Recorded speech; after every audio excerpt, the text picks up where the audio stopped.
บ๊ายบาย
Don't I know you, sir?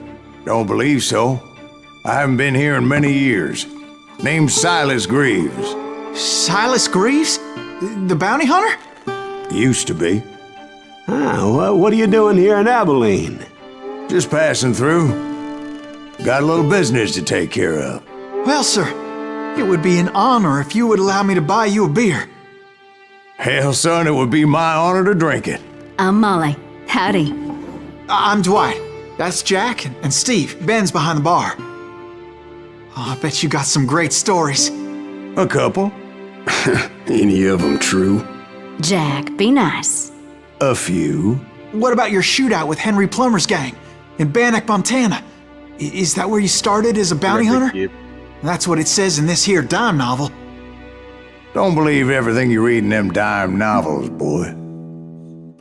First man I hunted was back when I was riding with Billy the Kid. You knew Billy the Kid? Damn right. That scrawny son of a bitch had no fear. Wouldn't back down for nobody. I heard he collected the 10 stars off any crooked lawman who crossed him. It was a war, boy. The Lincoln County War. And Billy promised his regulators would take the life of every bastard who helped bushwhack John Tunstall. Kid had a big chip on his shoulder and a hair-trigger temper. Made him dangerous as hell.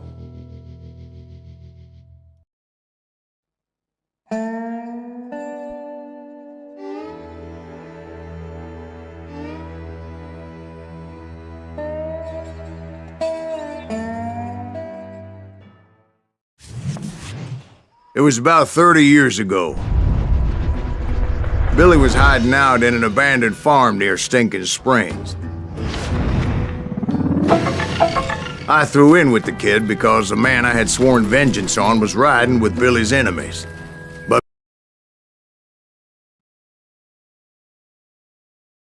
that day, I was heading back to the hideout when suddenly I had this funny feeling. Funny, haha? No, Steve. The other kind of funny.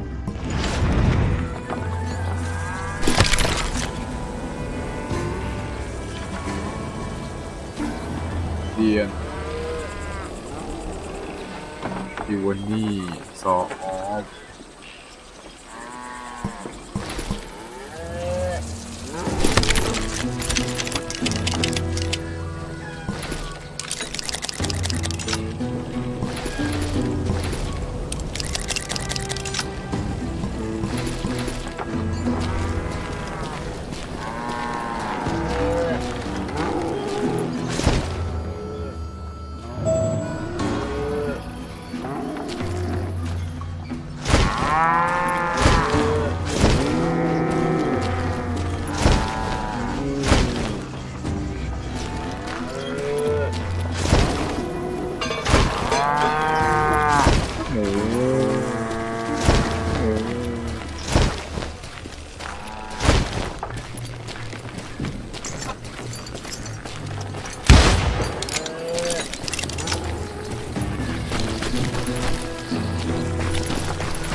I knew those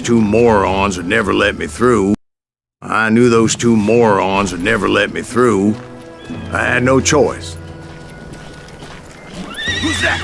Is he with us?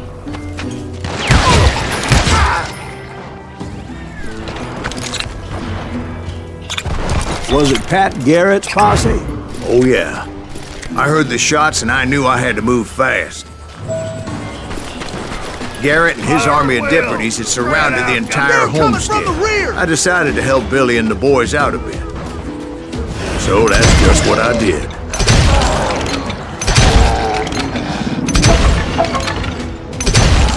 As the governor of New Mexico was paying for the kid's apprehension, Garrett was able to hire every gun hand in Lincoln County.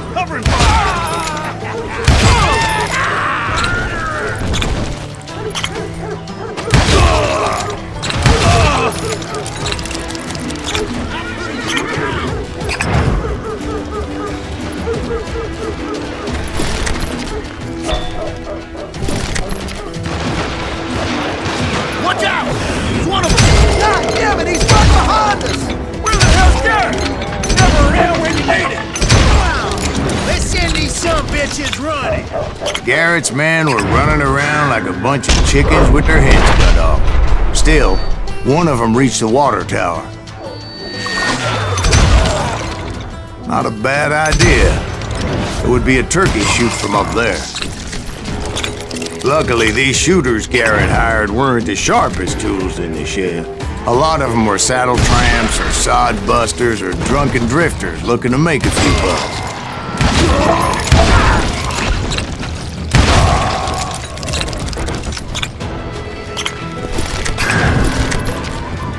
Then, I heard a friendly voice yelling at me from the window.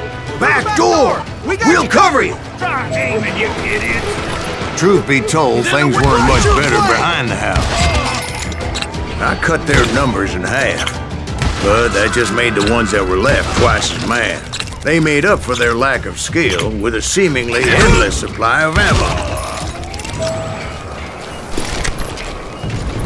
It was a bit of a slog, but I finally fought my way around the back of the house.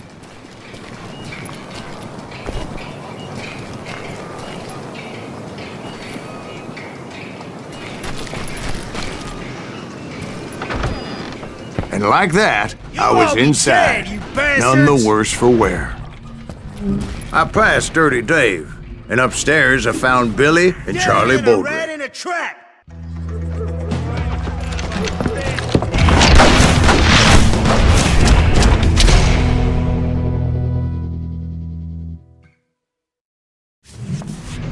Billy looked at me and said, "About time, amigo!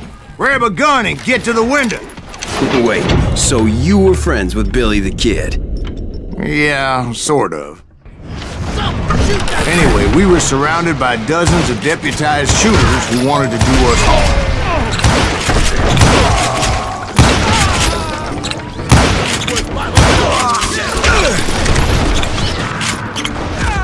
I'm telling you, Garrett's men were dropping like flies, but they just kept on coming.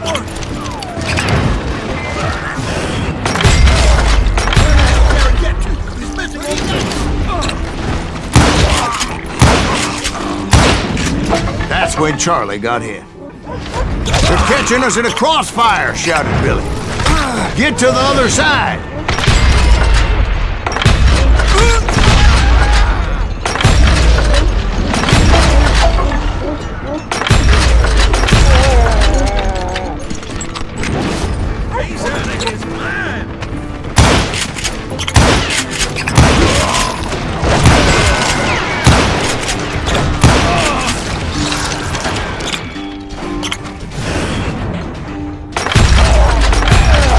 How many of those cocksuckers I personally put down, but it was pretty clear, even to Billy, that maybe discretion was the better part of valor. What's that mean? It means that it was time to cut and run. "They got a Gatling," Billy shouted. "Get the horses and bring them round back. I'll draw their attention." He directed that order at me, and I thought, why the hell do I have to do it?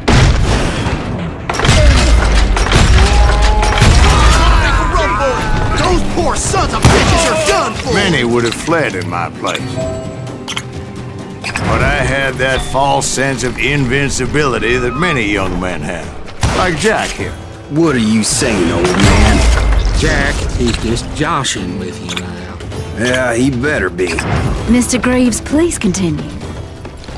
Please, call me Silas, ma'am. Now, where was I? You were heading for the barn. Making my way past a passel of fallen foes. Sounds like Garrett hired a whole regiment of hired guns.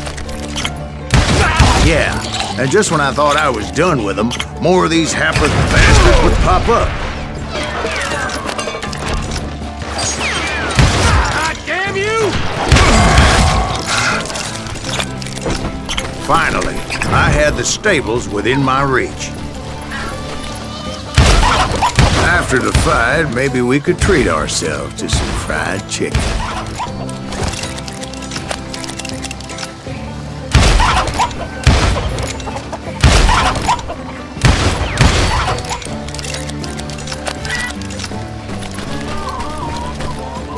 And that's when I met Sheriff Pat Garrett.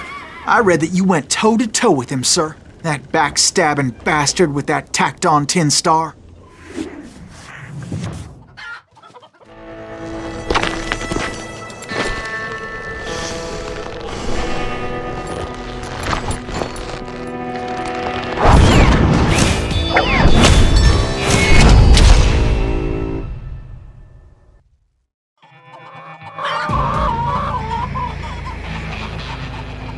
You challenged him to a showdown. You read that in a dime novel? It said he showed no fear as he took your measure with eyes like a rattlesnake.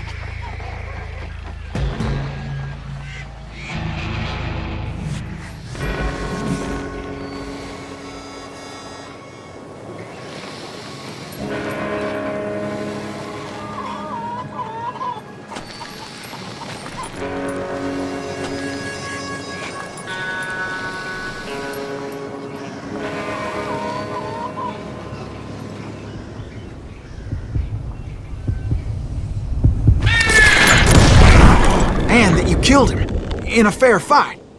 Is that what that Penny Dreadful said? No, boy. That ain't what I meant when I said I met Pat Garrett. So let me start again. I finally reached those damn stables.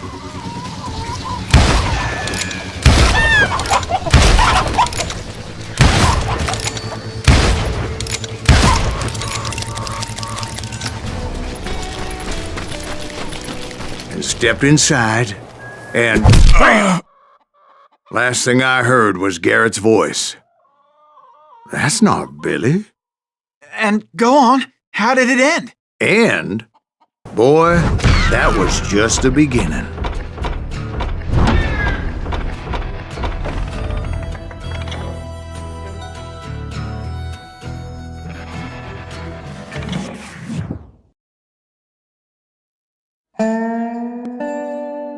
So what happened? Did Garrett arrest you?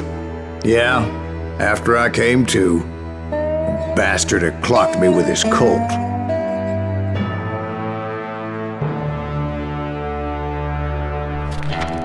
And the kid surrendered? When he realized there was no getting out of there alive. So they locked you up in Lincoln? Indeed they did. Sentenced me to hang right along with the kid.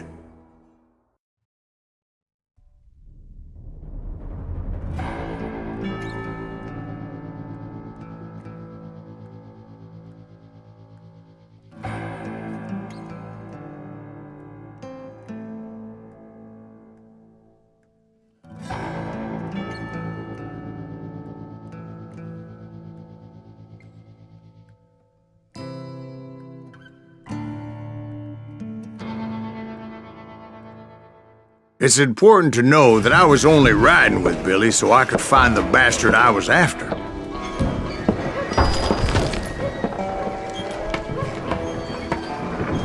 He was with John Kinney's gang, and they were sworn enemies of Billy's regulators.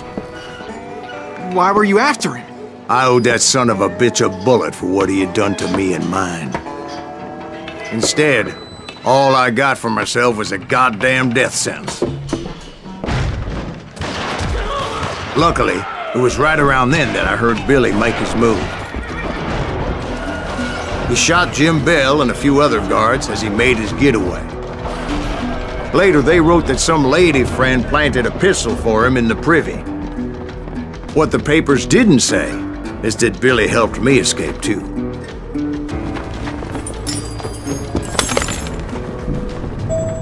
My first order of business was finding a firearm.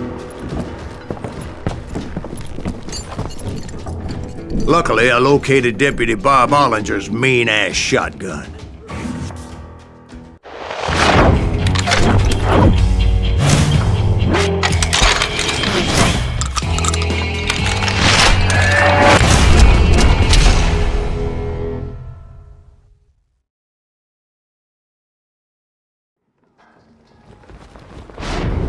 I saw Billy through the window, and he yelled that I should take to the rooftops to make my escape. So I did. Anybody see Billy?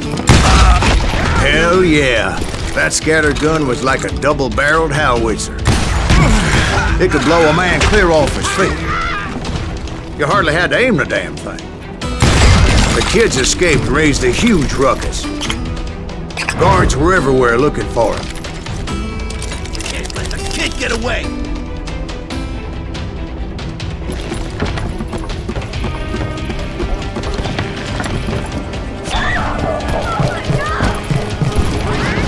To jump from roof to roof like a damn alley cat. I followed the planks where I could, but some of that wood was slippery as hell. The whole town was up in arms. And suddenly, I was a fugitive. So that bastard you were after, what did he do? He did me and my family a grievous harm. But I knew if I was ever going to find him, I would need to get my ever-loving ass out of there. I tried to be stealthy and sneak my way past. This town doesn't have a moment's peace.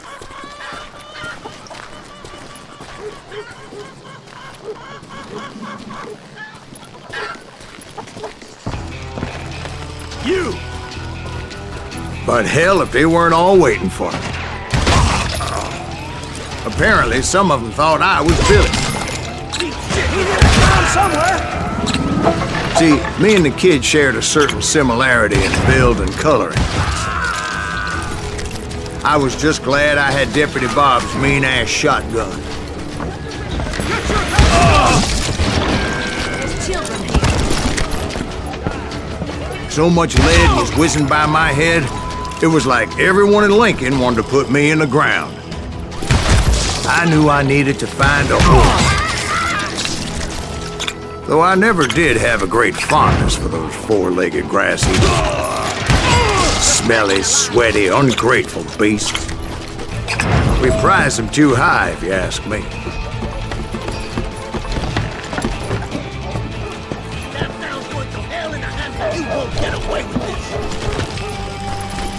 But where was the kid while you were busy getting shot at? Gone. And that's when it occurred to me why Billy set me free.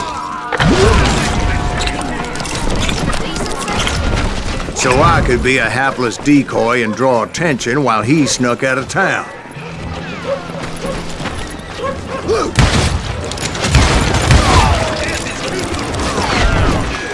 I knew if I made it out of there in one piece, no one could put a price on my head. Because everybody in Lincoln would be dead? No, because they all thought I was Billy, and all that blame would fall on him.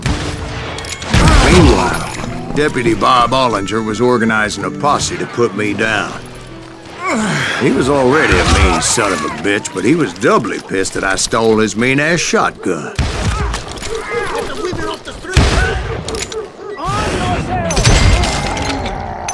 Did he get away?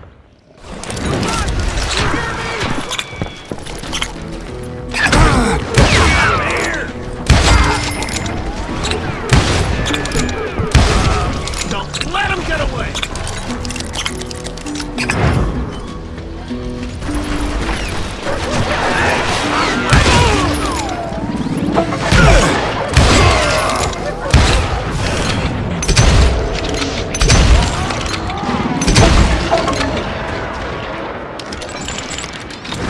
God damn you!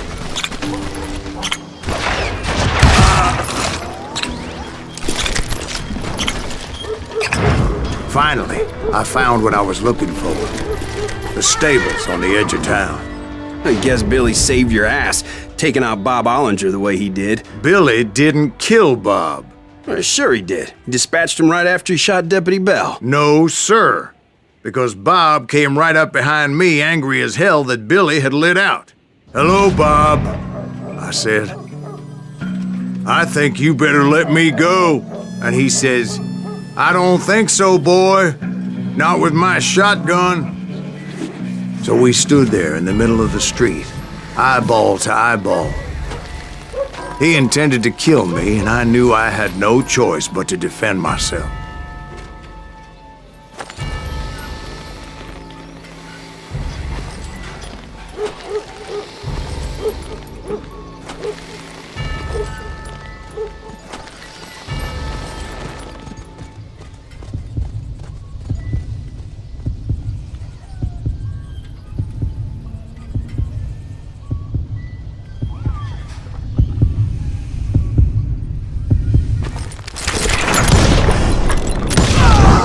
I killed him in a fair fight.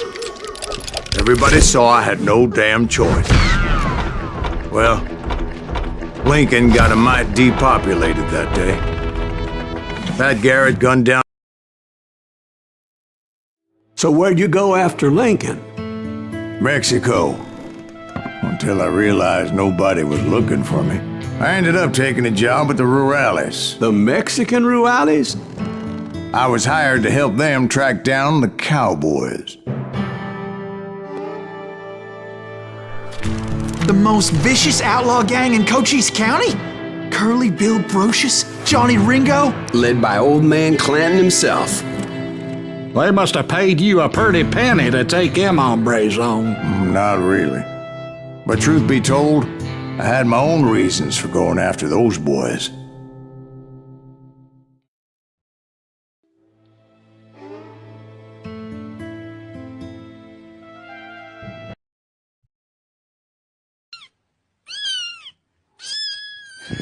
เดี๋ยวครับมาสเตอร์ชีฟูให้เด็กอีกแล้วโอ้ก็ไปกินไฮบูโคเฟน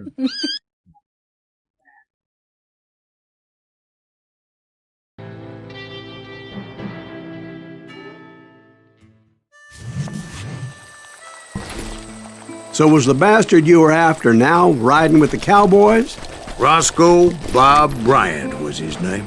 Oh. But no, this time it was a different bastard I was after. The aforementioned Mr. Ringo.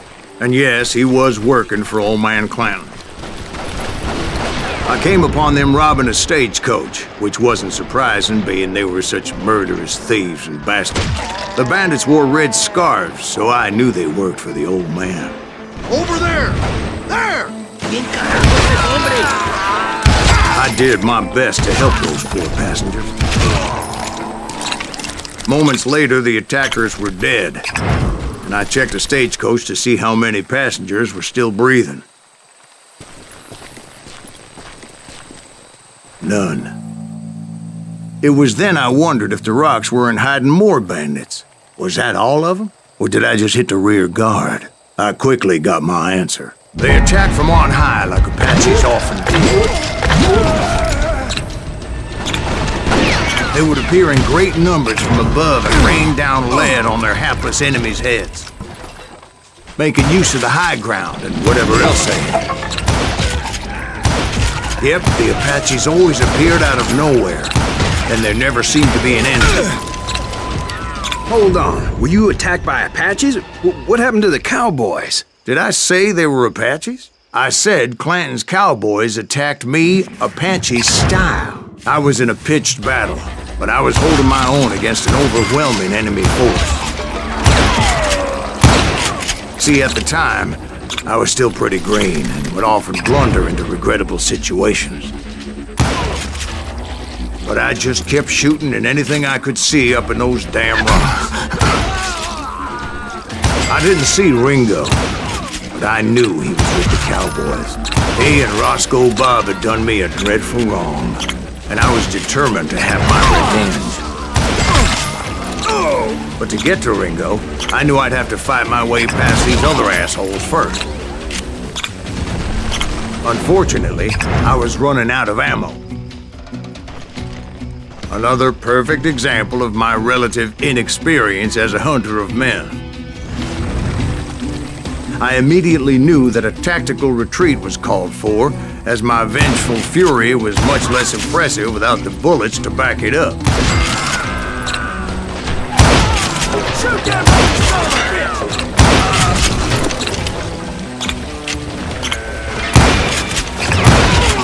Finally, they managed to corner me. Trapped as I was, the odds of my survival seemed pretty slim. Luckily, serendipity was on my side as I suddenly spotted a way out of my predicament.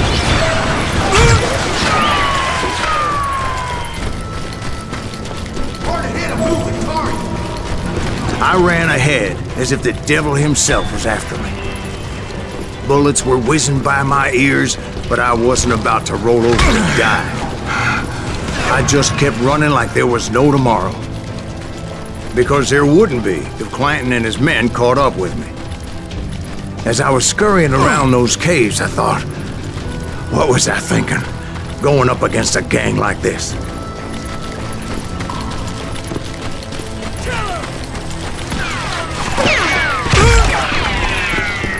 I just kept running, not knowing where the hell I was going. And that's when something miraculous happened. Like manna from heaven, I found the desiccated remains of what looked like an Apache warrior. The old weapon next to him supplied me with some much-needed ammunition.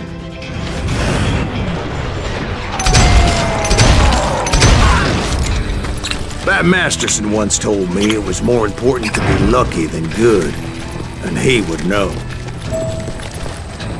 And imagine my surprise when I found a fistful of dynamite to go along with that ammo. That stroke of good fortune evened the odds and bolstered my confidence. It was time to turn the tables. Time for the prey to become the predator. Time for the hunted to become the hunter. Time. All right, Jesus, we get it.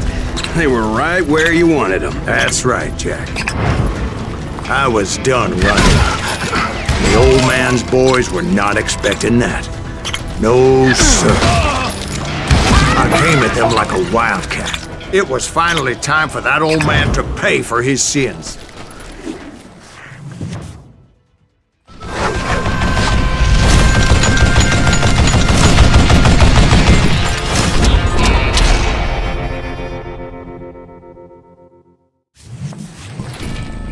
I yelled out at the top of my lungs, "Clanton, I'm coming for you!" A little stealth might have made more sense, to be perfectly honest.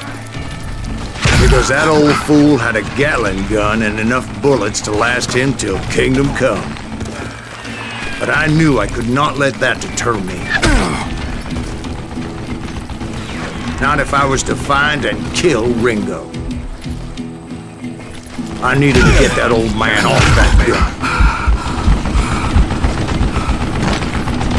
Damn contraption, damn to death. What I ever do to you? Hey, let's see what you're made of. I don't know how you live this long.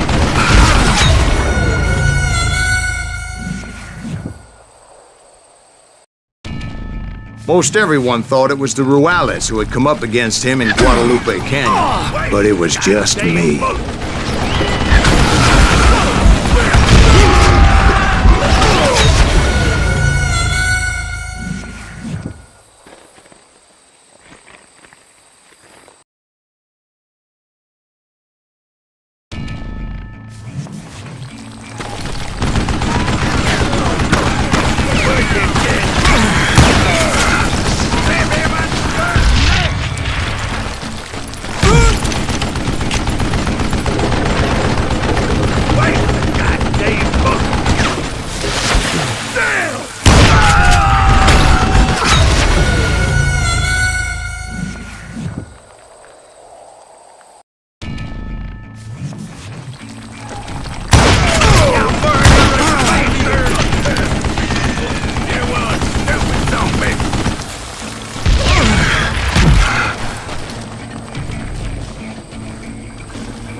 Apparently, one of the cowboys made it out of there alive and told Ike and Billy Clanton that it wasn't a Mexican who took their father's life that day.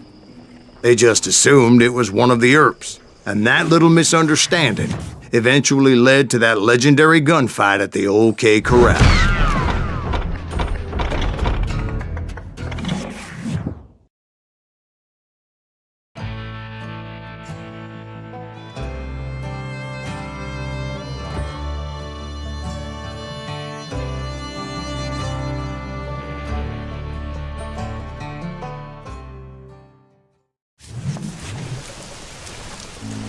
A few weeks after that dust-up at the OK Corral, I was still after Johnny Ringo. I had tracked him and the cowboys to their hideout at a sawmill, and they were loaded for bear.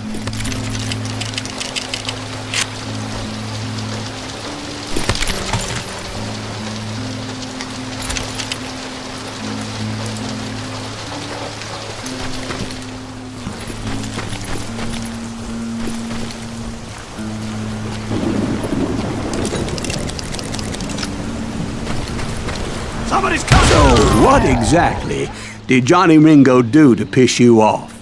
Well, him and that other bastard. Roscoe Bob Bryant? Yep. They both deserve to die, and I promise I'll tell you why.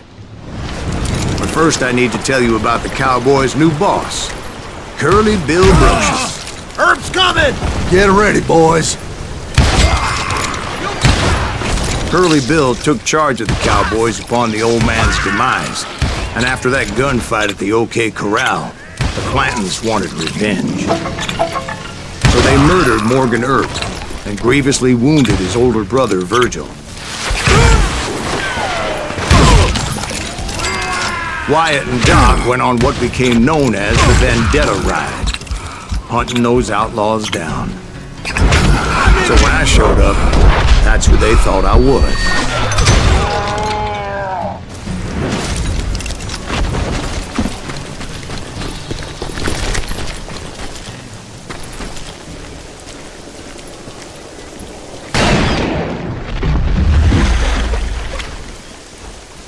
There were killers around every corner, all wearing red bandanas.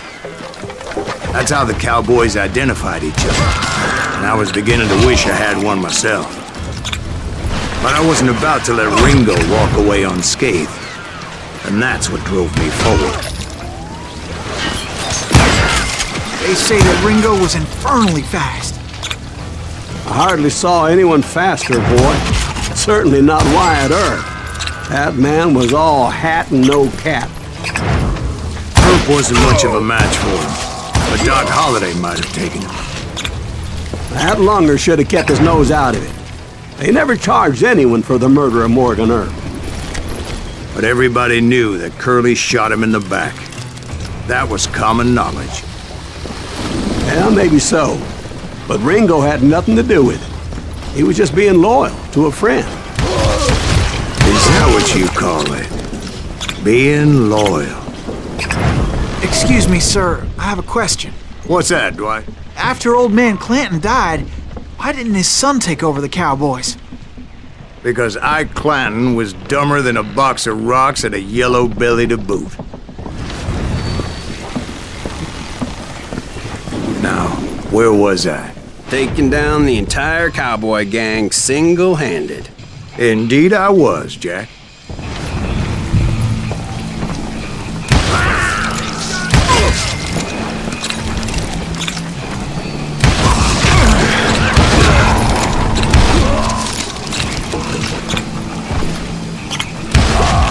Though it wasn't easy, as those boys had good cover.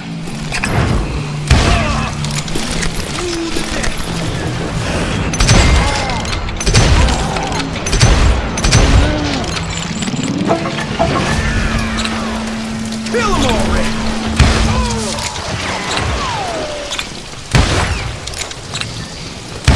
What's he trying to prove?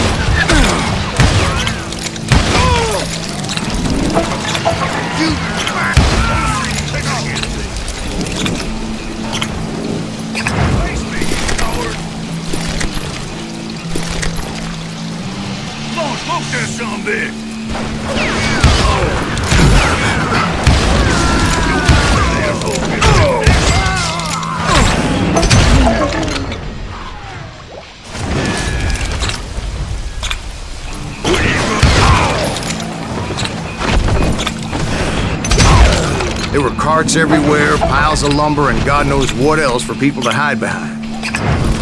That really was one hell of a sawmill. Quite an impressive operation.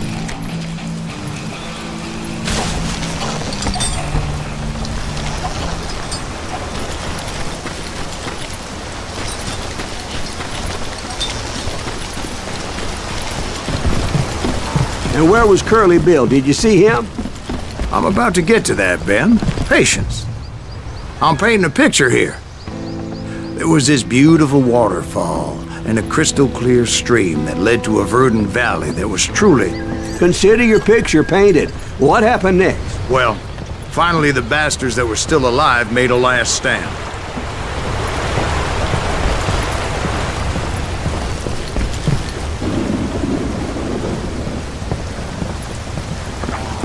Curly Bill, Johnny Ringo, and his compadres took off into the lumber yard, and I followed after.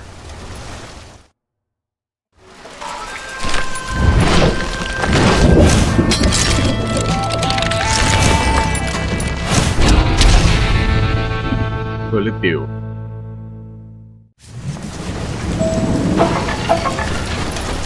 Are you saying they ran?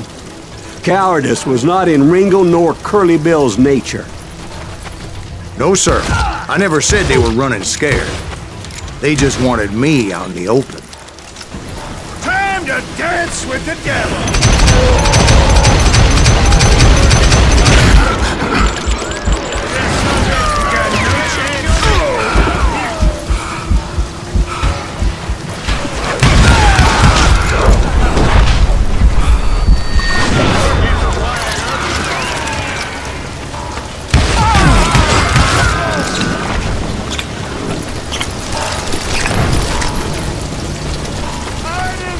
Scared little puppy.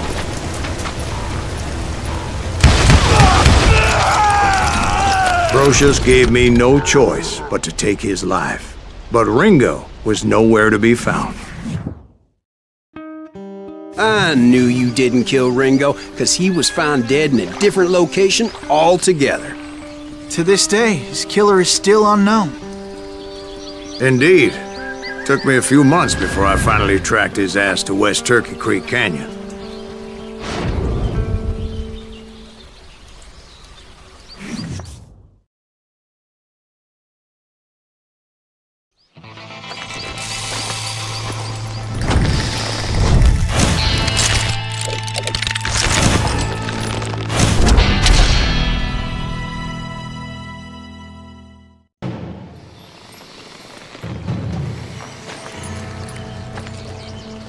That's incredible, sir. I always thought that Doc Holliday was the one that killed him.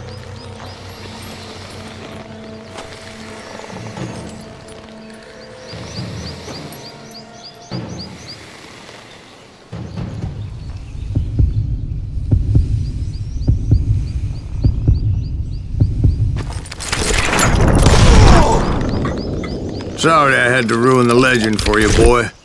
But the legend ain't always true. Doc Holliday had nothing to do with the death of Johnny Ringo.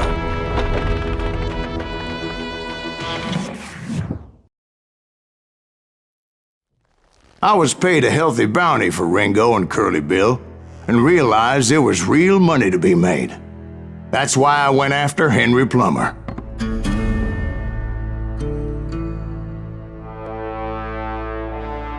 Now, wasn't he the sheriff who augmented his income by shaking down miners and robbing gold shipments? That's the one. Oh, yeah, I remember him. He ran that gang of thieving outlaws called the Innocents. So it's true that you went toe-to-toe with him? Indeed I did, son. Indeed I did.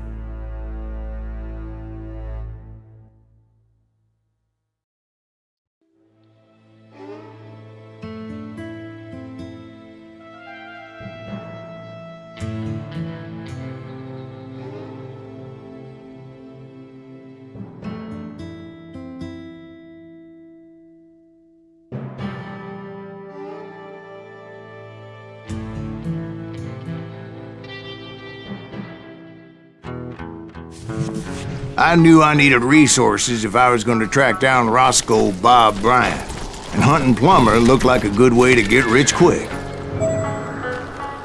As the local vigilantes exposed him as the leader of the bandits, and put a generous price on his head. Plummer rallied his gang to plunder one last gold mine before making their escape, and that's where I thought I'd find him.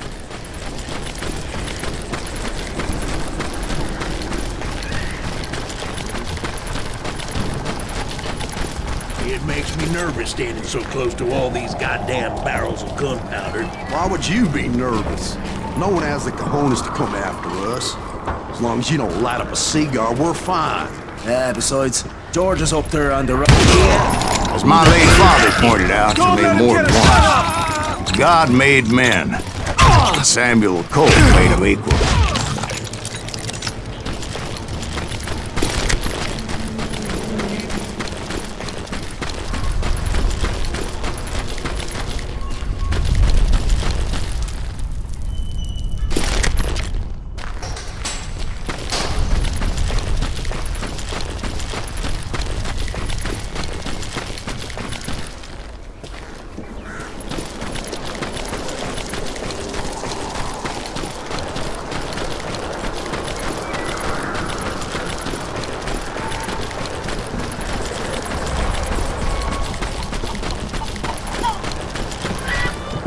I knew that dynamite wasn't mine, so I decided the polite thing would be to return it. It was the biggest gold rush since Sutter's Mill in 48. Unfortunately, prospectors weren't the only ones drawn to those riches. There were thieves and killers, robbing travelers and hijacking gold shipments.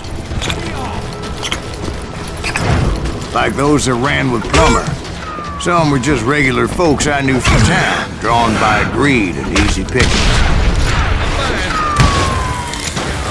Charlie Crow, the blacksmith. James, who worked in the stable. Sam and Jeremiah Barber, the butcher's sons. Ordinary citizens who lived a double life. Stealing and thieving and murdering their neighbors. Of course, the rest were veterans of the Civil War. Stone-cold killers trained on the bloody fields of Shiloh and Antietam. Plummer had a lot of men on his payroll. A hell of a lot. That son of a bitch pretended to protect the public with one hand while stealing them blind with the other. He set up a defensive perimeter which I had no idea how to breach. Dangerous, desperate individuals. I was outnumbered and in way over my head, but I was too damn stubborn and stupid to realize it. They must have thought I was touched. I thought I was some kind of hero. I finally made it past and headed on to meet my destiny. But first, I had something I needed to figure out.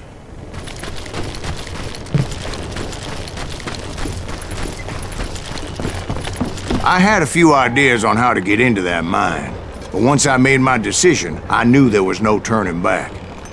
So my first thought was to enter the nearest mine portal. I saw an entrance. Made sense. It was the quickest way in, but that also made it more dangerous, as there would undoubtedly be enemy pickets posted along the way.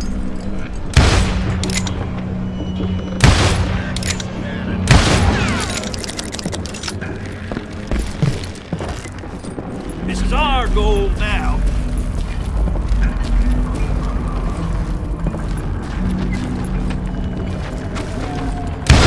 Good goddamn shot. Show yourself, coward.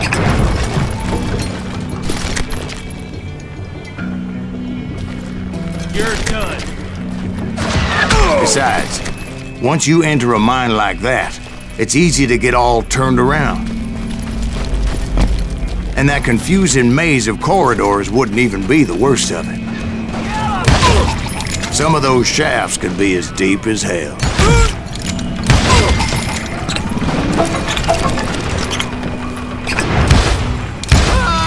A single stumble or misstep can easily end in a deadly plunge to oblivion.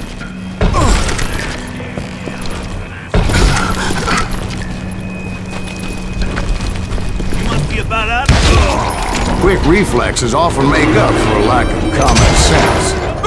Luckily, I was never one to be easily bushwhacked.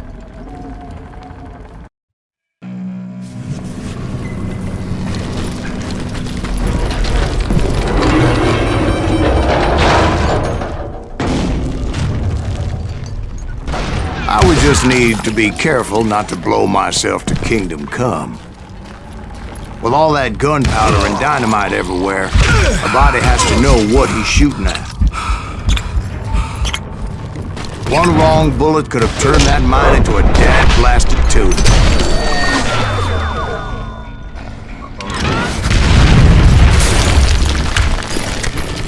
I freely admit that my plan of attack was not just moronic, but clearly insane.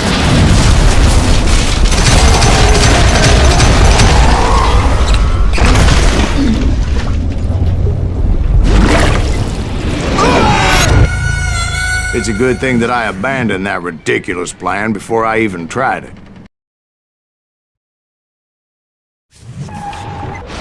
ไอสัตว์บังคับกู Instead, ได้ I spotted a ladder, a way into the mine from the opposite side.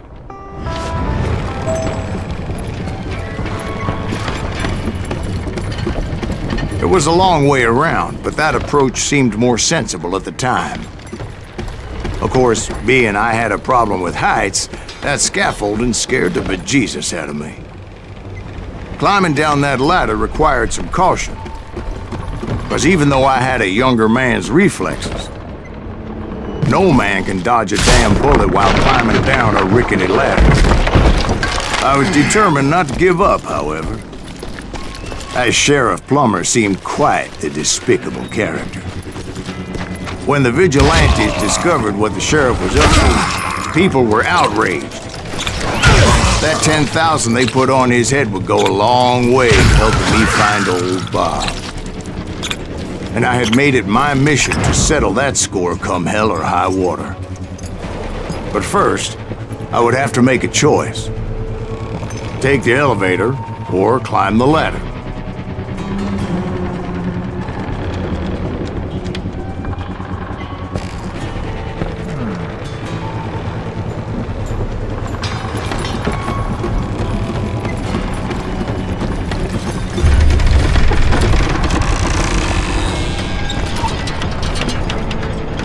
I wanted to use the element of surprise.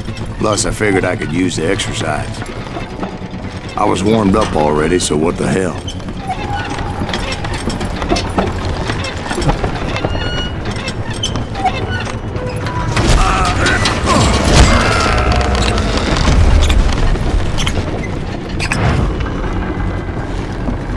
Plummer was a mad dog killer, and the people of Nevada City deserved better. Nevada City? Well, I thought Plummer met his maker in Bannock, Montana. Right, well, he was the sheriff of both places at one time or another, but that's neither here nor there.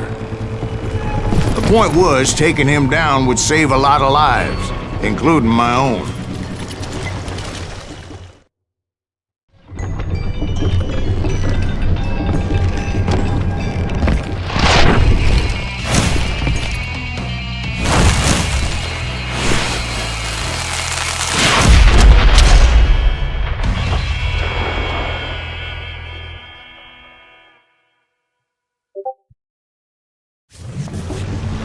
Catch this, you son of a bitch! This day is just getting worse and worse for you, ain't it? Henry Plummer was clearly unhinged, and I could see right away that this was gonna take some doing. I need some help here! Come on, boys! Take this cocksucker out!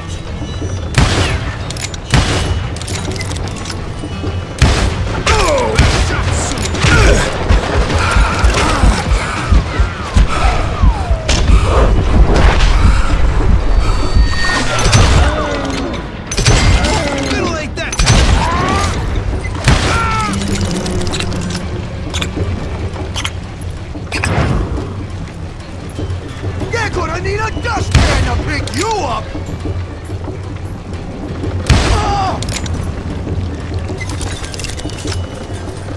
Lucky shot!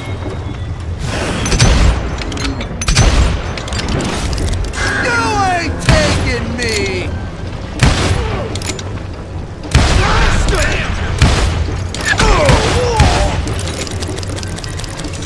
You can shoot, but can you aim?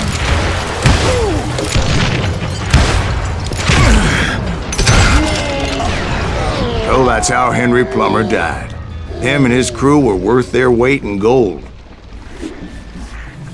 And now, I was officially a bounty hunter.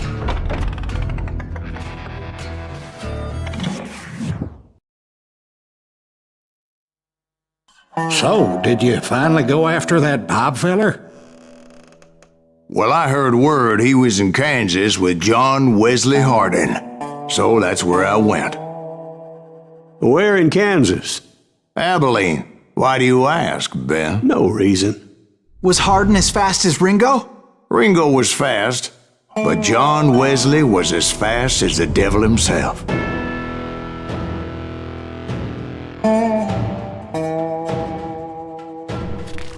Hell, he killed his first man at 15. From that day forward, he had a price on his head and wouldn't back down for nobody, not even Wild Bill Hickok himself.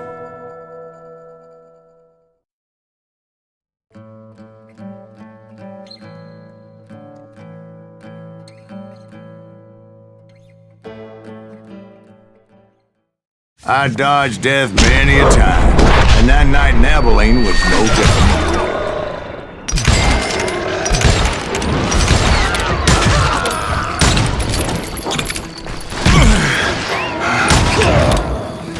I thought the Texas Rangers got Hardin.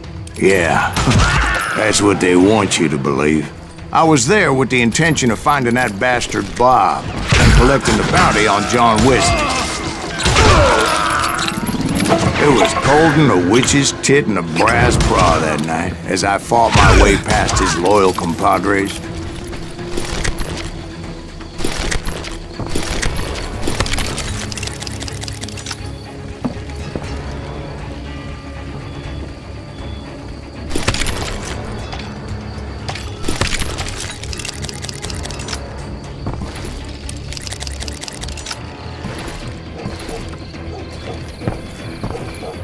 The very same saloon we're sitting in today.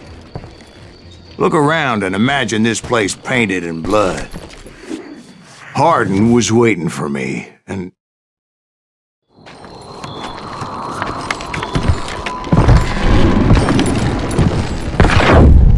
Wait, I'm jumping the gun here. Let me back up and give you some background on this sumbitch. He deserves that much. Don't you think so, Ben? John Wesley Hardin was a killer. By the end, he confessed to taking the lives of 42 men. Fathers and husbands, brothers and sons, men with families who cared about them.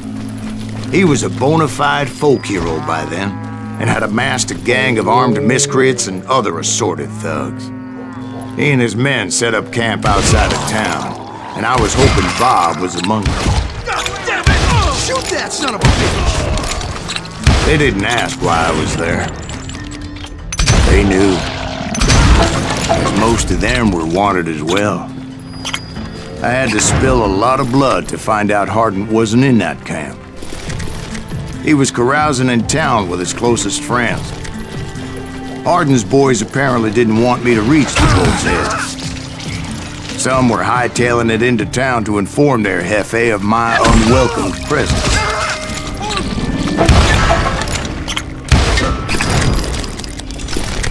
You can't... Tell Hardin someone's coming for him! Stop that sumbitch! Let the boys know we got another law dog.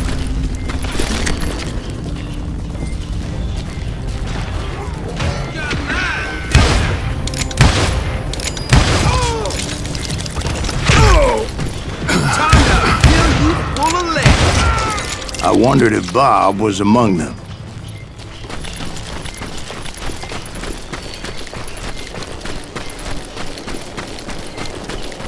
And I steeled myself for the fight ahead.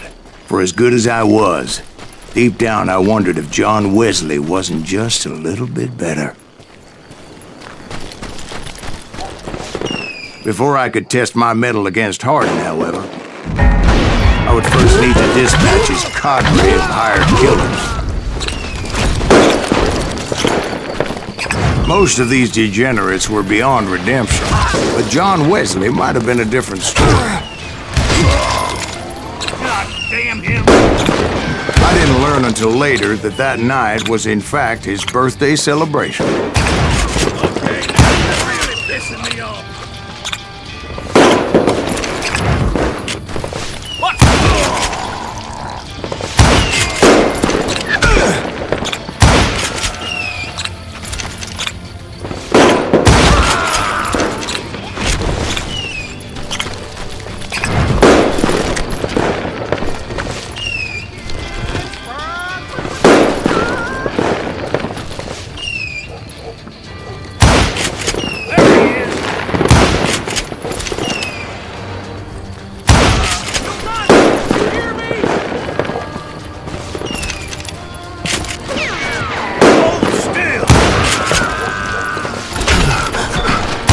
I already mentioned that I found Hardin in this very saloon.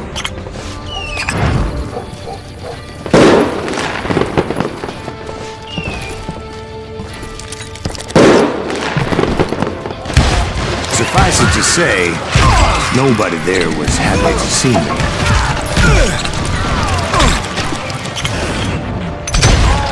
In fact, I felt a certain hostility.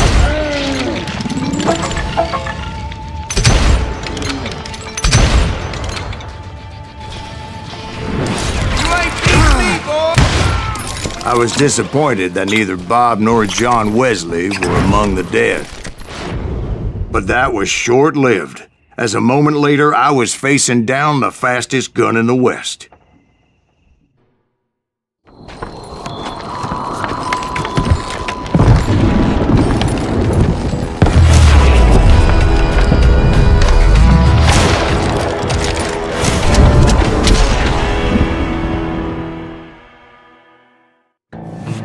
I felt a bolt of adrenaline. Or maybe that was fear. He was well known for his tricks, and I knew I'd need my own if I was ever to defeat him.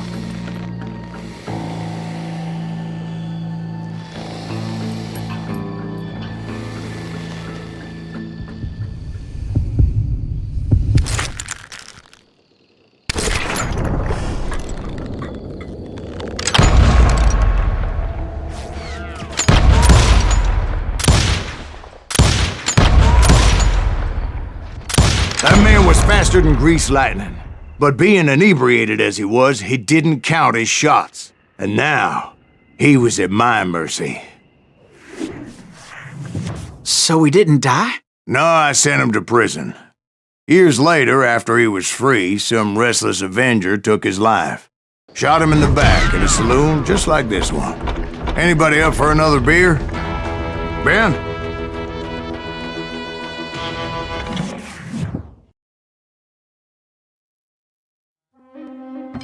Thank you, darling. Yeah, some say revenge is a dish best served cold. So whatever happened to that Bob guy you were after? Personally, I'd like to hear some of your other adventures. Like, I don't know, did you ever go toe-to-toe with a red man? Wolf. Yes, I did, Ben. I remember once I was after this renegade Apache, Grey Wolf. Strangely enough, revenge was also his primary motivation.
A bounty was put on Grey Wolf's head, and that's how I came to hunt him in the mountains. Mountains so high they tickle the nether regions of heaven.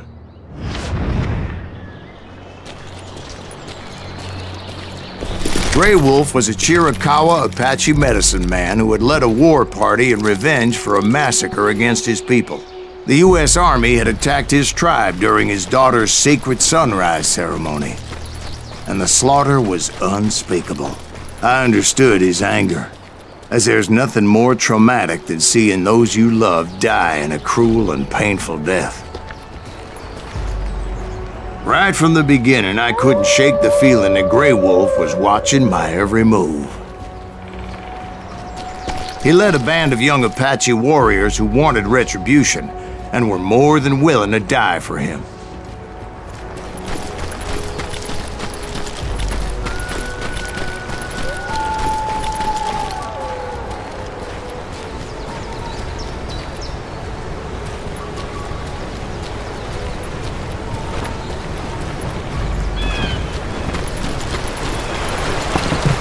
They saw me before I saw them.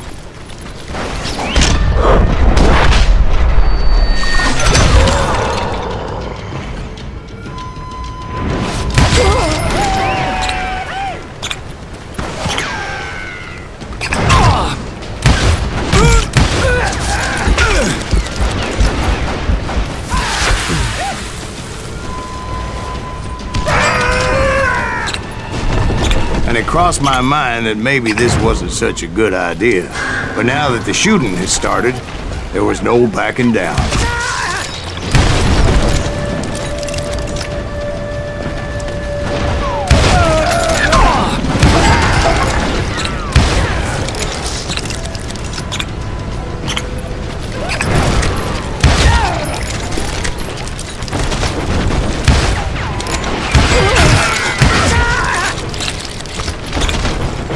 It was rugged country, the winter home of the Chiricahuas, and that's why they had retreated there.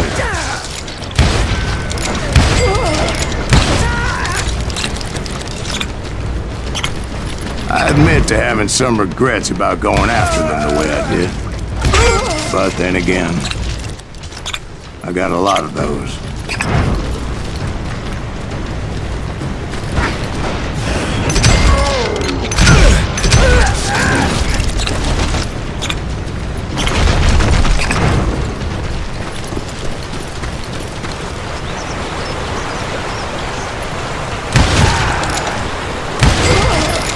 Did you find Grey Wolf? Not at that moment, but I did find the entrance to their hideout.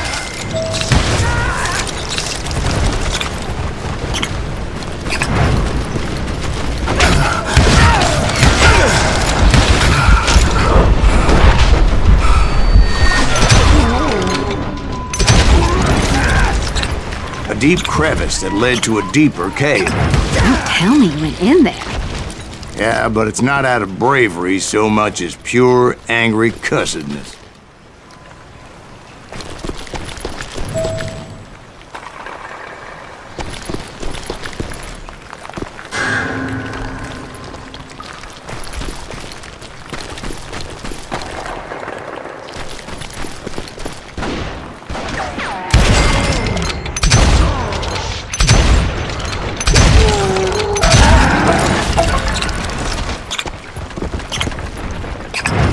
See, back then, I had a stubborn streak a mile wide, and I wasn't about to back down.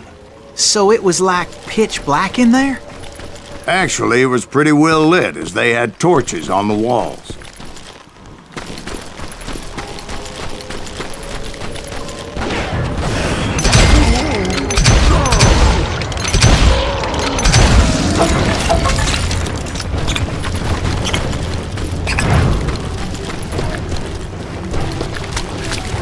How big was this cave? Big as hell, Ben. Chiricahua had hid out there during the Indian Wars.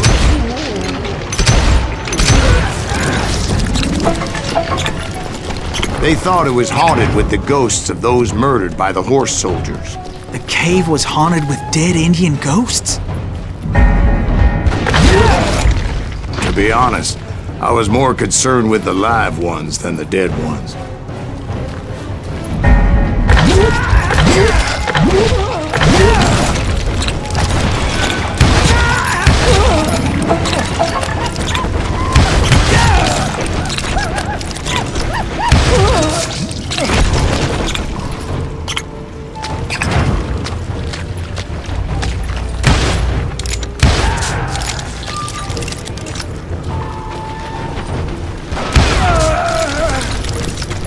How come you know so much about engines? A few years back, I was married to 2 Mescalero women. At the same time? Yeah, they were sisters. Polygyny is traditional among the Mescalero. So what happened? Oh, I had to get out of there. Those girls never shut up. Both of them nagging at me all the time. Drove me half crazy.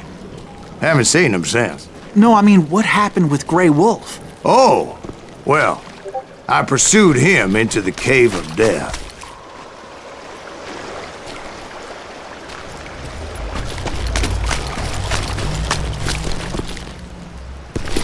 I came upon this flooded grotto, and that's when I saw him. He came to me unarmed and unafraid. His voice echoed in the shadows, and I sensed he meant me no harm. You carry great darkness in your heart, and if you do not release it, it will claim your soul. The sound of his voice put some kind of ancient Indian spell on me.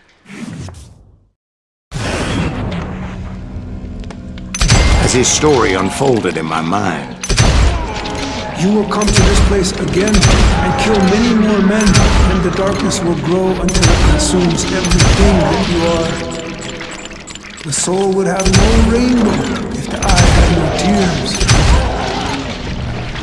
he said I was a great warrior, a coyote man, unequaled by any other pale-faced warrior, or something like that. The snakes will bite shadows of your past until a venom poisons your heart, and an echo of the song of the dead summons the spirits deep from within the mountains. I didn't quite get what he was saying, but there was definitely snakes. And indeed, his warriors surrounded me and attacked me like hungry wolverines. They couldn't stop me, though, and Grey Wolf wasn't in the mood for idle talk.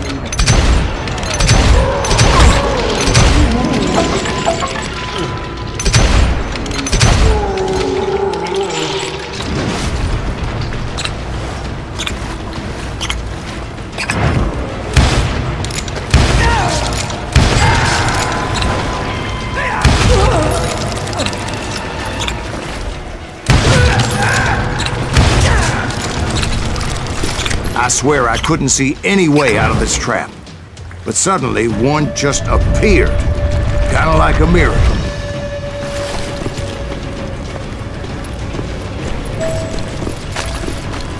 I felt like I would be lost in that damn cave forever. Finally, I found myself back outside, perched on the edge of a precipice, overlooking a thundering whitewater river. To get where I was going required several leaps of faith, but no way in hell I was turning back.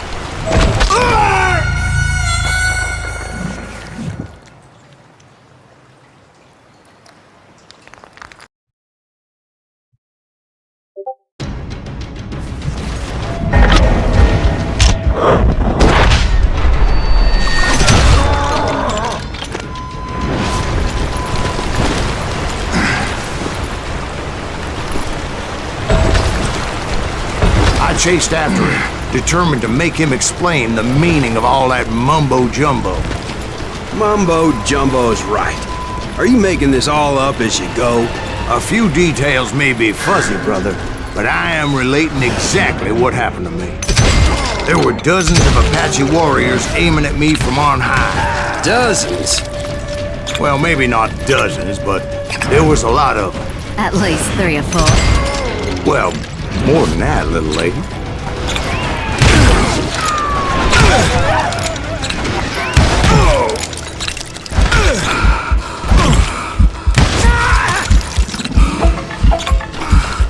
I had a steep climb up creek ahead of me and scrambled up those rocks like a mountain goat. I was determined to locate Grey Wolf and find out exactly what the hell he was trying to tell me. And wouldn't you know it, that crafty son of a bitch led me right into a trap. What kind of trap? Well, son, there had to be at least 100 Apaches surrounding me. 100? God be my witness. Oh, come on. Who you kidding? Hey, I believe you. Come on, tell us how it ended. All right, but I'm not gonna drag this out. Where were we? You were surrounded by 100 Apache warriors. Well, I didn't take the time to count them exactly, but there were a lot of them.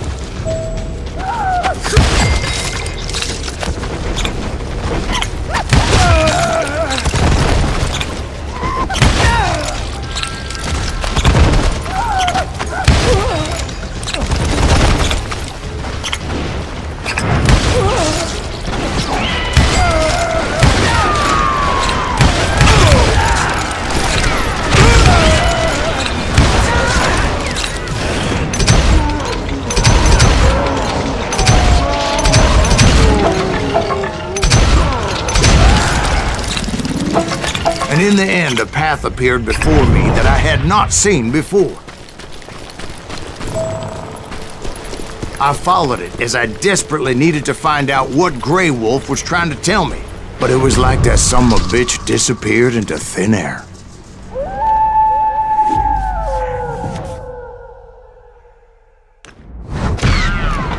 Never did find him. And never did collect my goddamn bounty.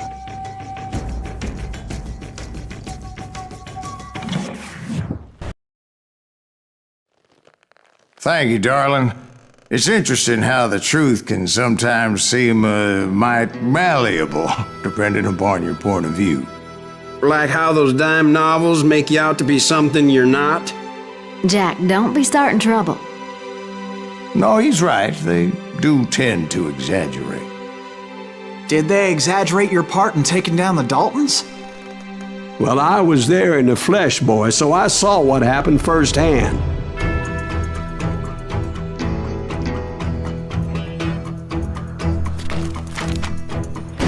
Those Daltons were lawmen once, before they all went bad, robbing banks and trains clear across the territory. Until Coffeeville, of course. I was one of the citizens who took up arms that day. Fighting on the side of the right? I did my best, sir. We all did.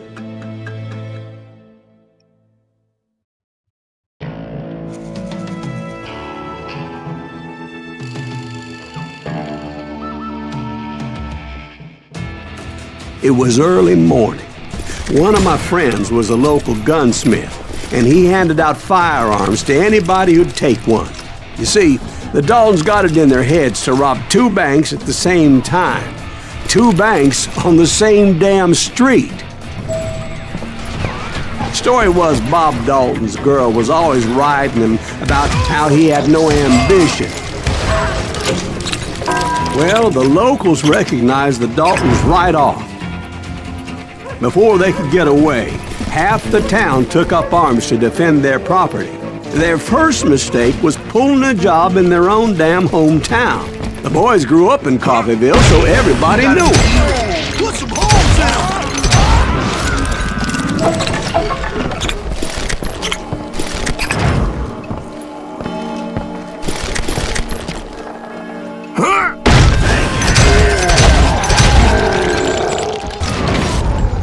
The brothers paid dearly for their stupidity, but everybody knows they had it coming. There's more to it than that.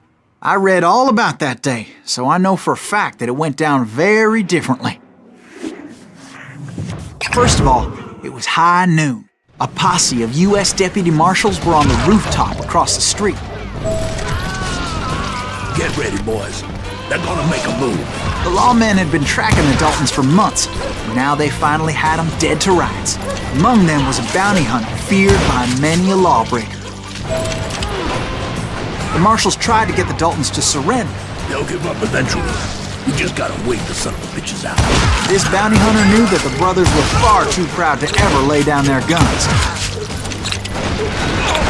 So he went in there alone to confront those criminals. One of the marshals shouted, "Where are you going? Are you crazy? Hey, where do you think you're going, dumbass? That rifle's mine. But he paid him no mind. He saw a way to get around to the back of the bank. Then he figured out how to hit the Daltons from a direction they weren't expecting.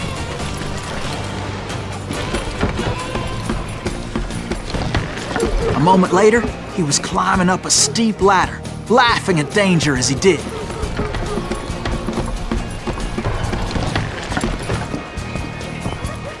It was brave men like him who risked their lives to tame this wild country.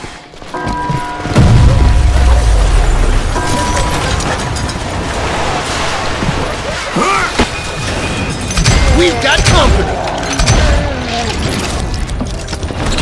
Heroic men like him, who did what other men couldn't or wouldn't to make this country free. Like Jim Bowie and Is Davy that Crockett, Silas Greaves? who died Son defending of the a Alamo. bitch!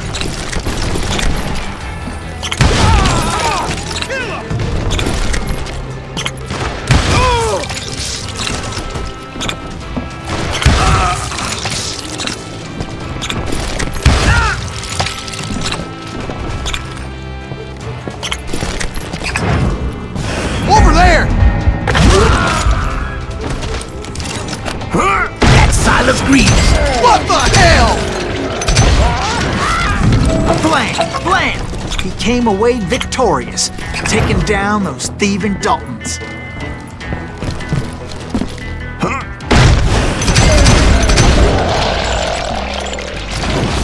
His name was Silas Greaves, and when the dust finally settled, he was the last man standing.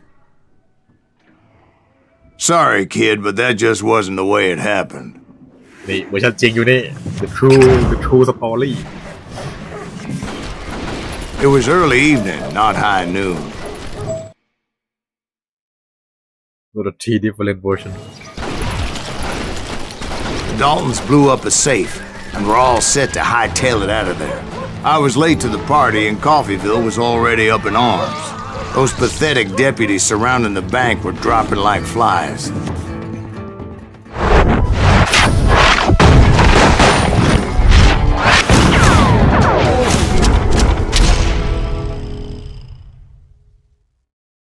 I had been tracking those jokers for months, waiting for them to do something reckless. And finally, they did. Those stupid bastards decided to rob 2 banks at the same time in the same town where everybody knew them. But they still had friends in Coffeyville. You can't get me.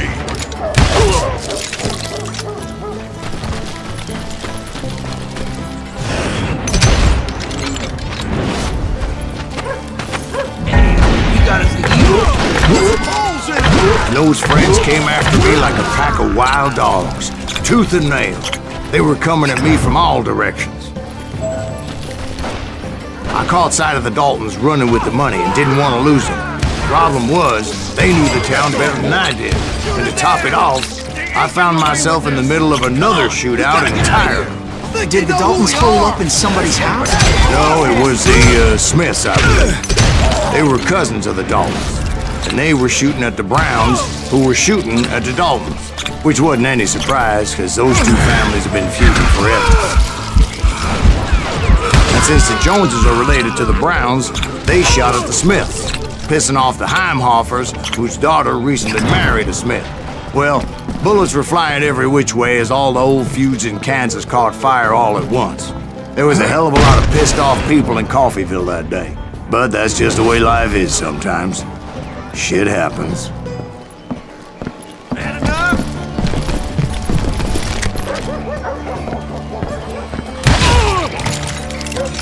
The Dalton boys knew I would never give up.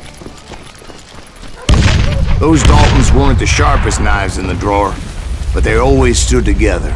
They set a trap to slow me down and allow at least 2 of them to escape.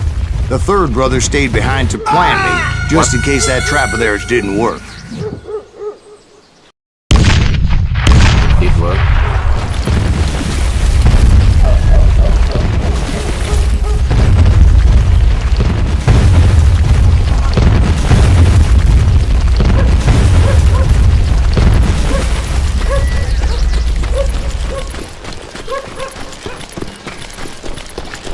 was Emmett, the youngest, and he decided to stand his ground and face me down. I ain't afraid of you, Silas Greaves. This is where it ends for you. He was determined to protect his brothers. I understood how he felt. Taking me on all by his lonesome wasn't exactly a recipe for a long fight. I'll blow your damn head clean off! Coward and a cheat. You are dead, cow dog.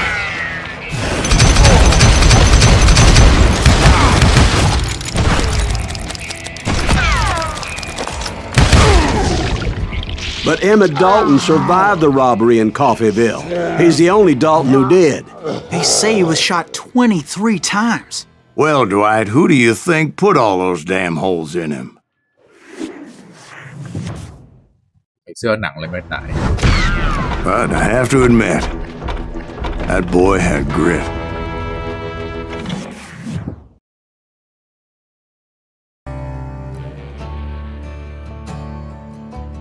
It's because lantern jacket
We'll get those suckers. It took me a couple of days to track the Daltons down.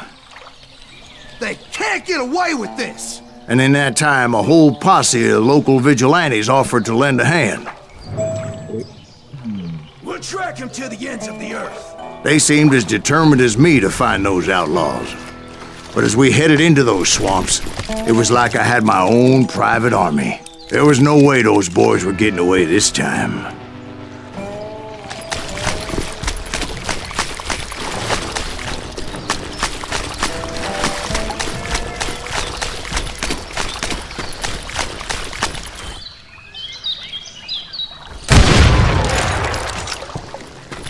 It was early fall, right? Beautiful time of year.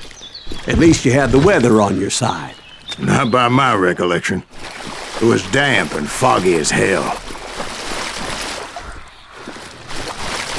It was tough to stay on a true course, so we kept an eye out for landmarks.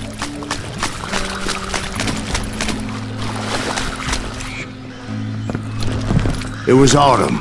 The maple trees were in full color, red as blood.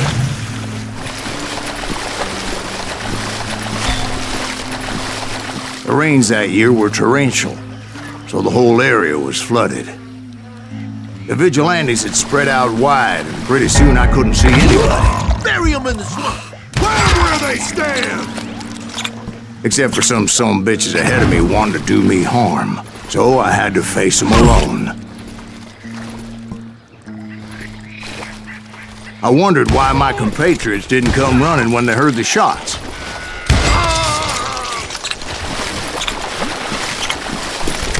So did you find the Daltons? Not yet, but I did have the questionable pleasure of meeting a few of their friends.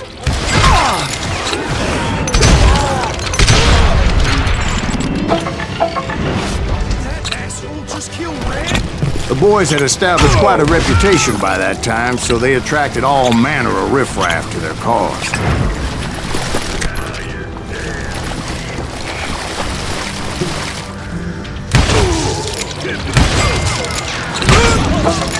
I'm gonna blow your damn head off.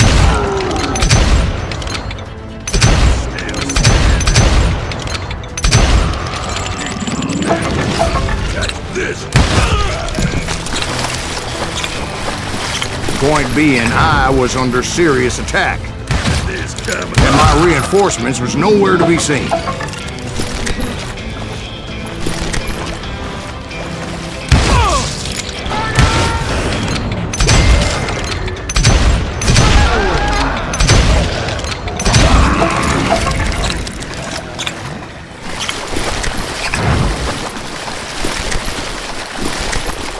But luckily, a barn materialized as if right before my eyes. I scrambled up top to get a better view, but just ended up falling inside.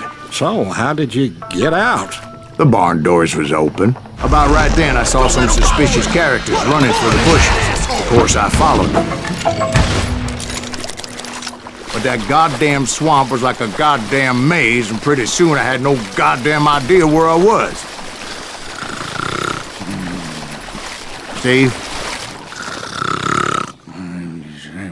So I just started walking, and pretty soon... Oh. เอาจริงดิ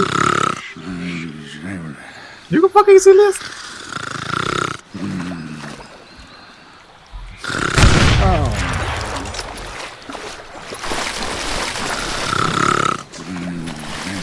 Steve? Steve? Huh? Oh, no, I'm listening. Indians surrounded me from all sides.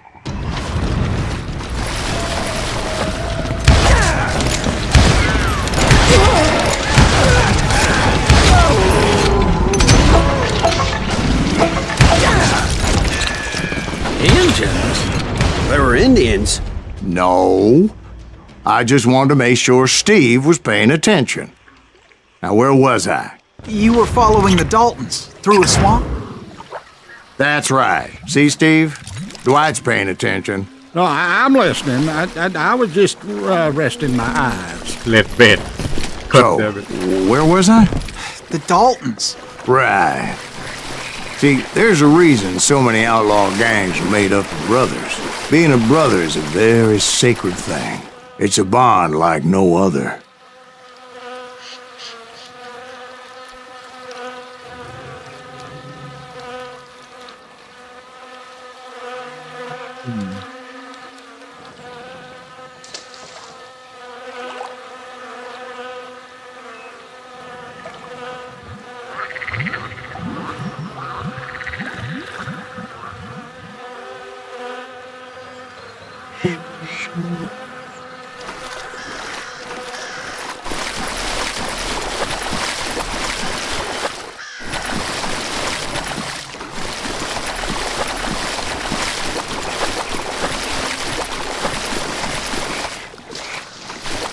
Bounty hunters! Stop that, son bitch! So did you ever find the damn Daltons? Not yet, but I did find a few of their cousins. Buchanans breed like rabbits. More Smiths or Heimhoffers or who knows what. But hell, what's more important than family? I bet Ben knows what I'm talking about. Time for you to go!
storm maker. It's just brought hell down. I knew those Dalton boys were out there somewhere, standing together against anyone who would threaten them.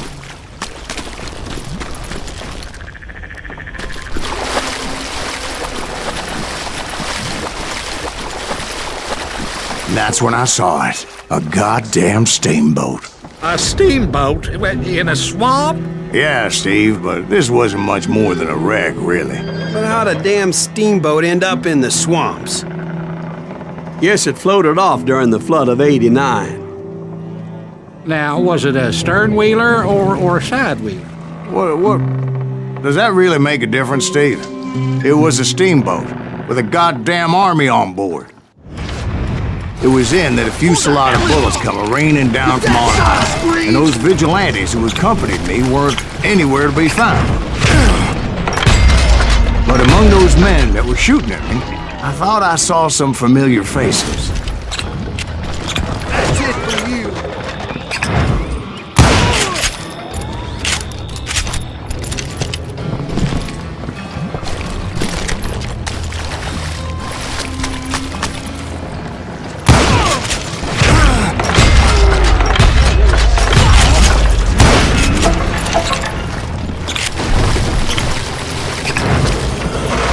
Somewhere up there, the Daltons were waiting on me.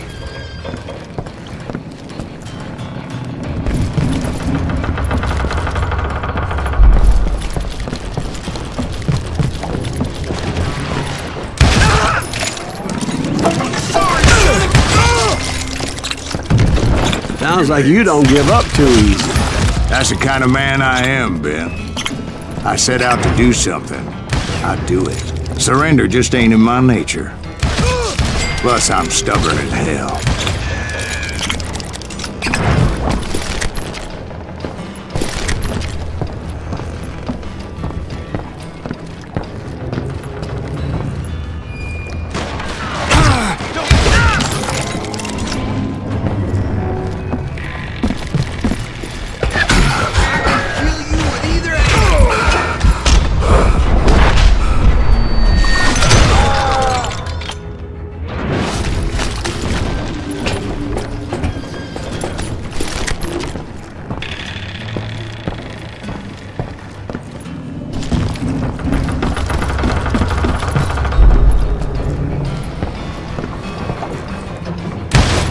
Right about then, much to my relief, the vigilantes finally arrived. Their leader motioned at a cabin in the middle of the top deck, pointing me directly at the Daltons. I finally had them, after months of dogged pursuit.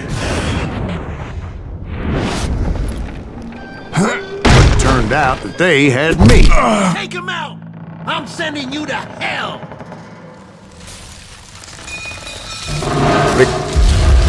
The Daltons had played me like a fiddle.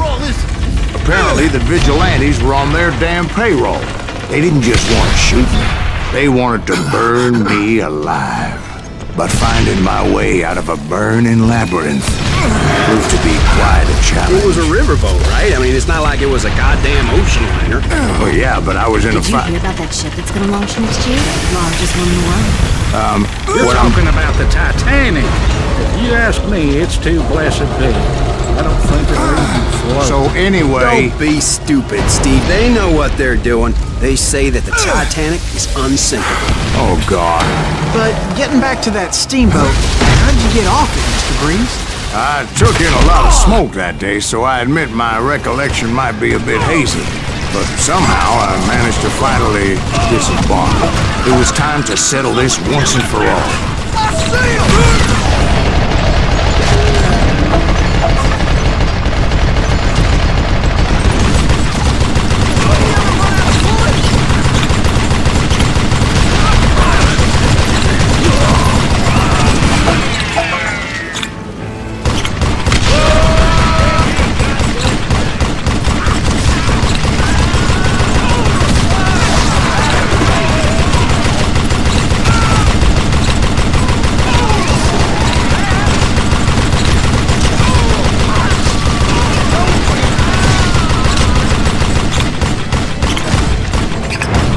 Bob and Grat weren't about to come at me one at a time. They were in this together. Two brothers side by side, determined to take me down. Confident that this time the odds were on their side.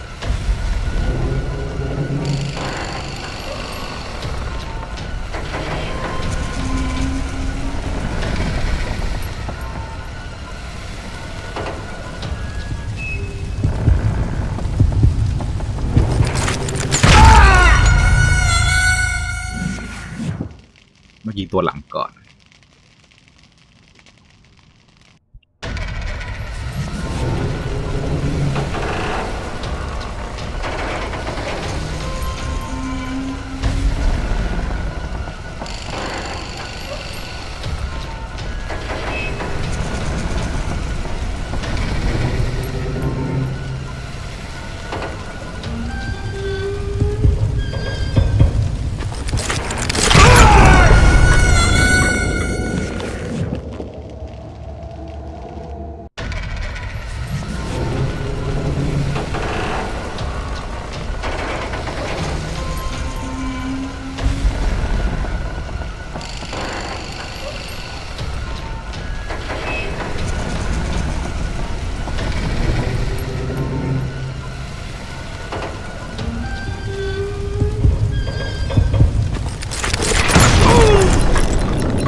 They got it wrong.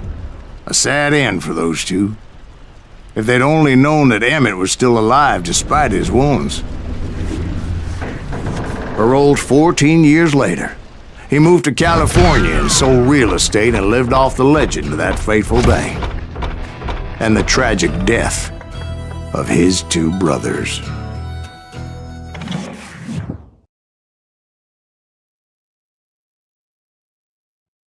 My own brothers died tragically as well, truth be told.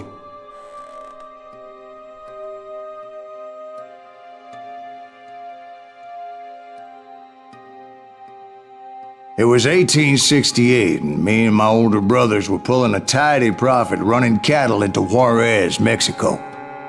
One night after my brothers retired for the evening, I found a little poker game in a cantina with a couple of cowboys. And I just couldn't lose. I even won an old Spanish coin that had to be 100 years old.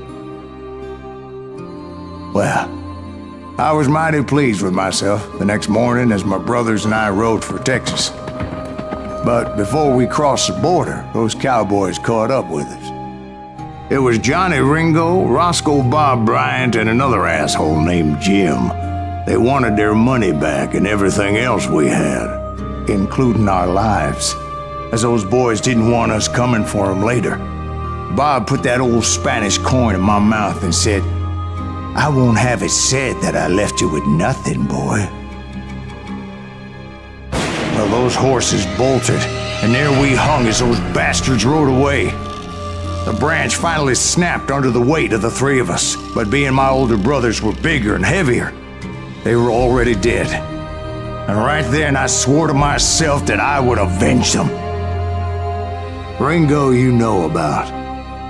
But Bob eluded me until I heard he was riding with the Wild Bunch.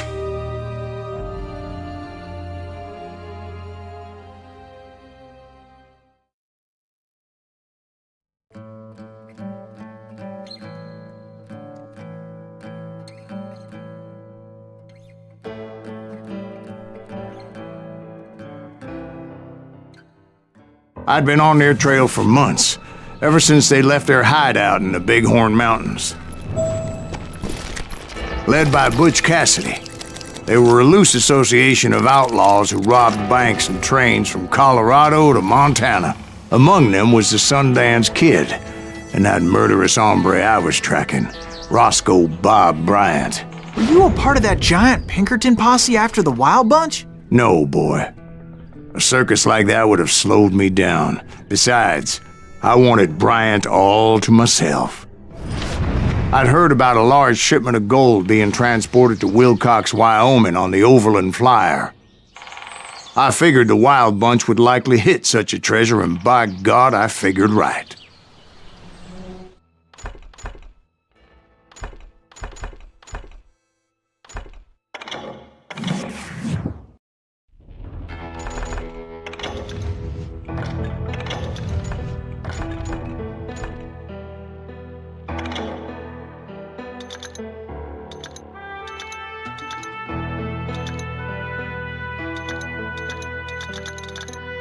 4ใช่ไหมตะกี้ถึง8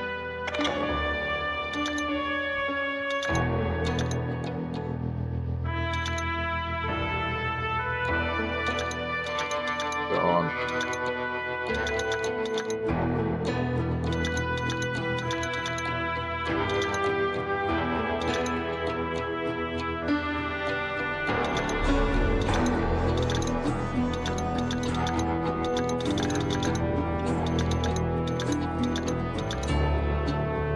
เบวูฟรันบาร์เรอร์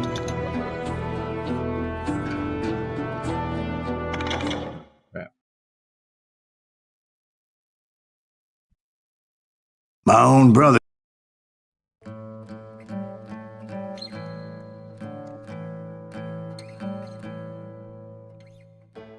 I'd been on their trail for months, ever since they left their hideout in the Bighorn Mountains. Led by Butch Cassidy, they were a loose association of outlaws who robbed banks and trains from Colorado to Montana.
I'd been on their trail for months, ever since they left their hideout in the Bighorn Mountains.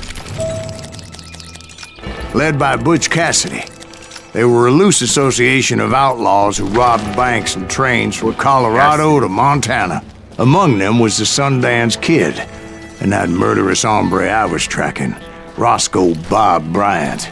Were you a part of that giant Pinkerton posse after the Wild Bunch? No, boy. A circus like that would have slowed me down. Besides, I wanted Bryant all to myself. I'd heard about a large shipment of gold being transported to Wilcox, Wyoming on the Overland Flyer. I figured the Wild Bunch would likely hit such a treasure, and by God, I figured right. They blew the bridge with the intention of forcing the train to stop. Well, I assumed the Wild Bunch was likely in the still intact part of the train high above, so I had no choice but to make my way up through the passenger cars dangling down. I was determined to make that sumbitch Bob pay for what he did to my brothers.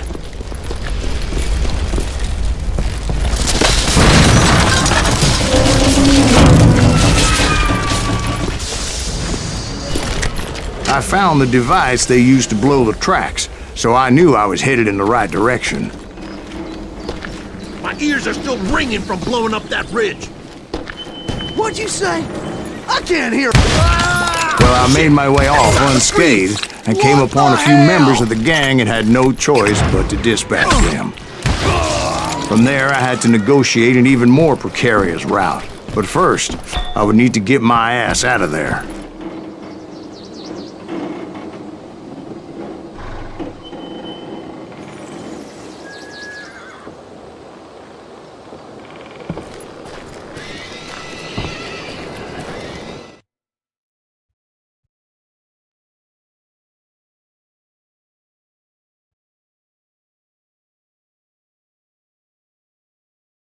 And it stung my leg. Ow.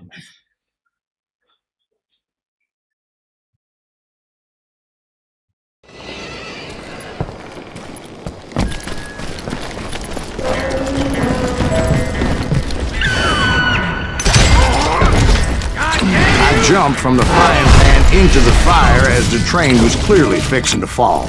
I had found the gang, but in order to find old Bob, I needed to fight my way forward past a whole passel of desperados. Go off, nope. Outside, inside, any way I could, I made my way towards my prey. Well, what about the passengers? It was mostly a freight train, as I recall. There were no passengers aboard that day.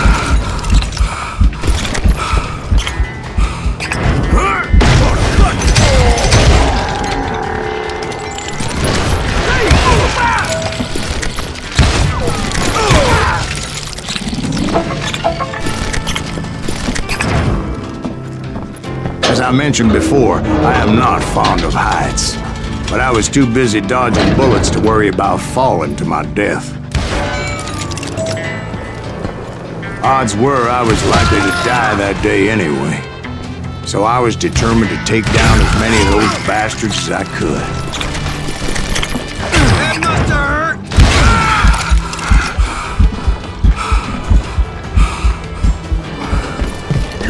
Times it was like shooting ducks in a shooting gallery. The only difference is these damn ducks shot back.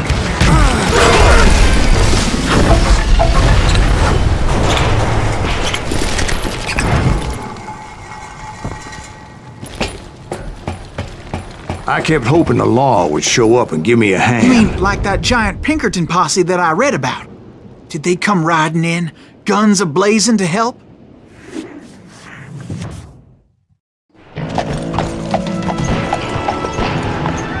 Pinkerton?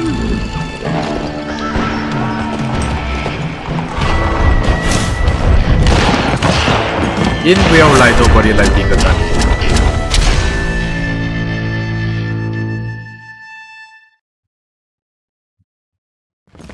Help?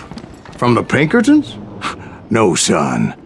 I had to fight the Wild Bunch all by my lonesome, as usual. Who the hell is that? He's out of his mind! Retreat!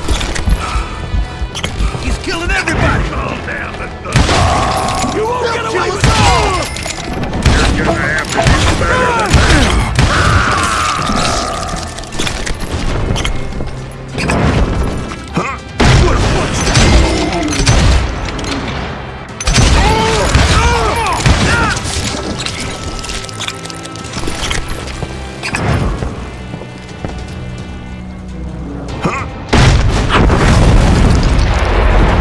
My guess is those dime novels didn't portray this as it happened, did they?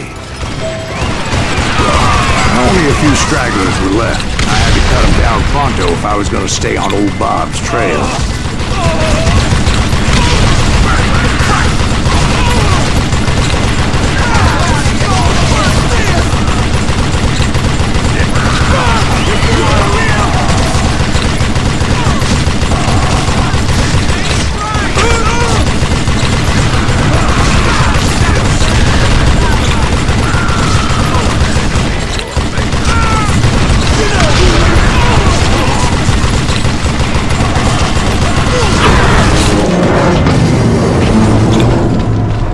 Once I silenced all those guns, I went searching for my nemesis, determined to finally have my justice. But the only survivor who welcomed me was George Flat-Nose Curry. Who was he? The fastest gun in the gang.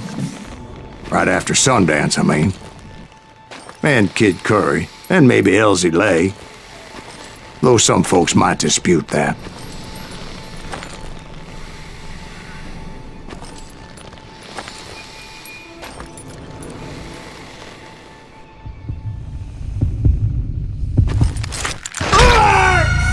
Man, the best!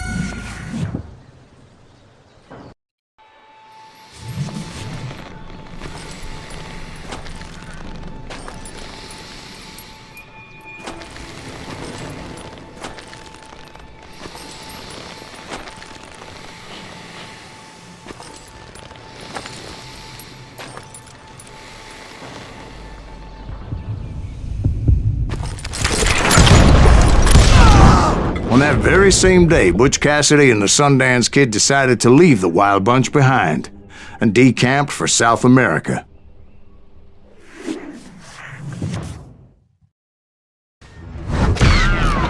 They ended up living down there for many years, but I'm sure you already know all about that.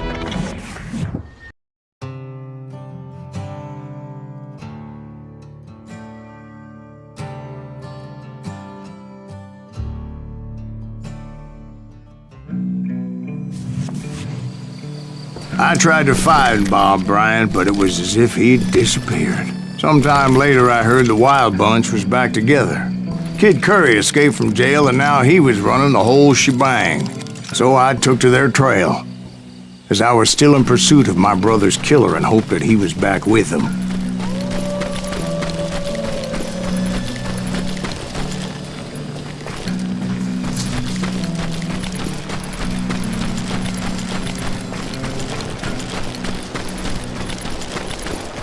That Kid Curry's kinda crazy, ain't he? Don't let him hear you saying that. Anyways, I tracked those boys to a camp right outside Parachute, Colorado. Someone's coming! Who the hell is that?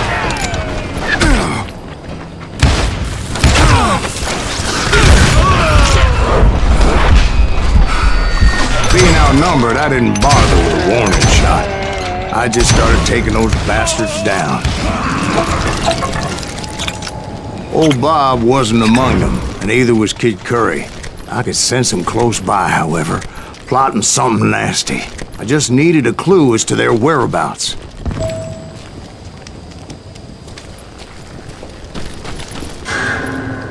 And I found one. A map with their bold plan clearly marked. This time they were fixing to blow up a train trestle. Property of the Union Pacific.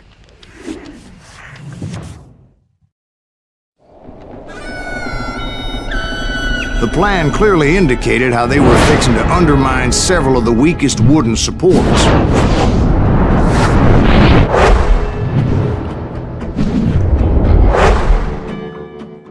Defuse the bomb.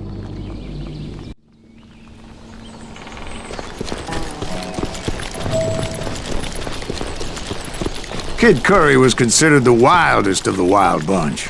It was said that he fathered 85 bastard children, though some say it was only 5. Kid Curry had bragged to a whore how he was going to rob a train heading to the U.S. Mint in Denver. And that whore, Fat Sally, she told me. The bridge was rigged with dynamite, so I decided I'd best be careful confronting those bastards.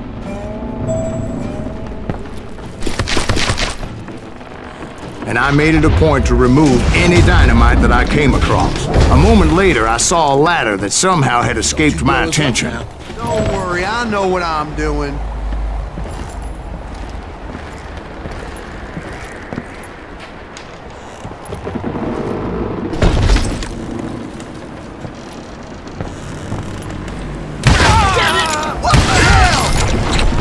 But the Wild Bunch did not take kindly to my presence and attempted to blow my head off. It appeared the kid had found a number of new recruits to bolster their ranks. Guess there's always desperate men willing to trade their lives for stolen treasure. What happened next? Well, having removed the first bundle of dynamite, I decided I might as well remove the other one. Once that was done, I figured I'd find my way from there. Too damn close.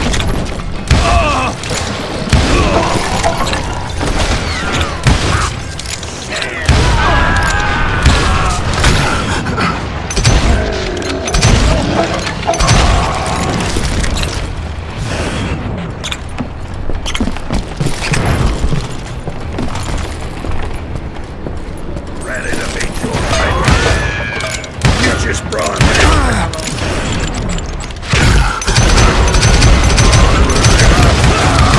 So, what happened then? Had to remove more of that damn dynamite.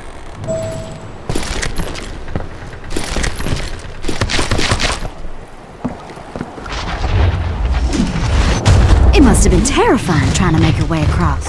I was sweating it a bit, but then I noticed a footbridge tied up on high, so I shot the rope.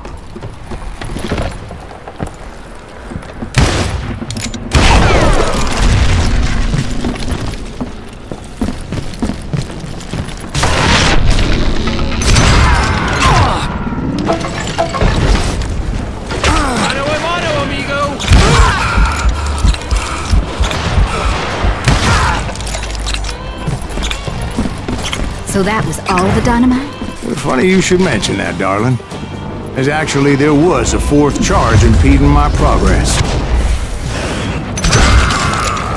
Once I removed it, my path was pretty clear.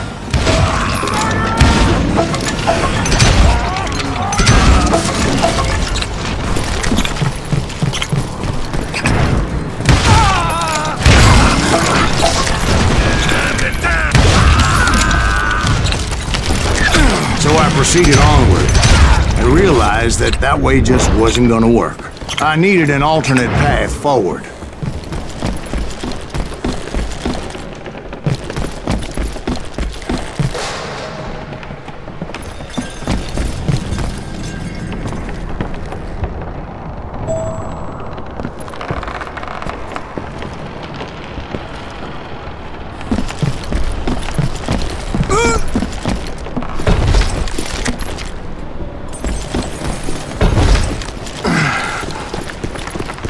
Luckily, I found a cave, and as I made my way back to the bridge, I saw something that concerned me. There was a long burning fuse, and it was moving fast as hell. I had to catch it.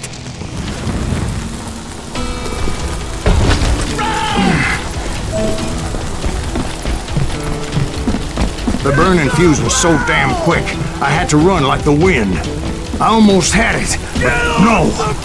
Thought I was gonna have a coronary when I lost sight of those sparks. My heart was pounding like a sledgehammer. I knew that failure meant boom. Then, finally, at the last moment.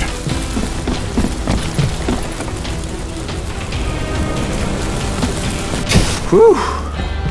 Of course, I was successful, or clearly I wouldn't be talking to you folks here today.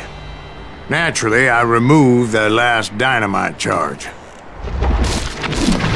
Well, it was a touching reunion. But by this time, I was thoroughly exhausted and dragging my ass as I was not a young man anymore.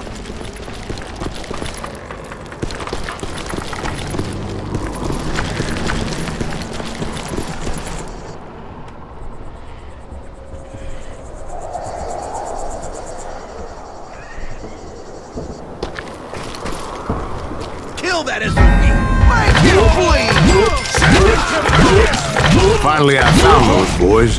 Or more precisely, they found me. He's crazier than Kid Curry asked me! Get out of here, little damn fruitcake!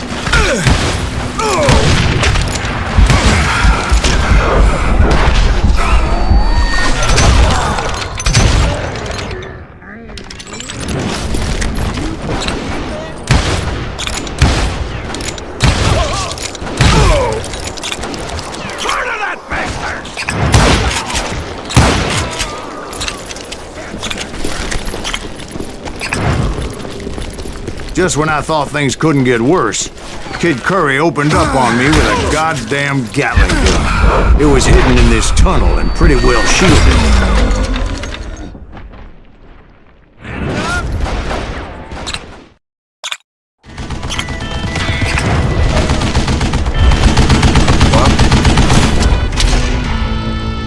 Kid Curry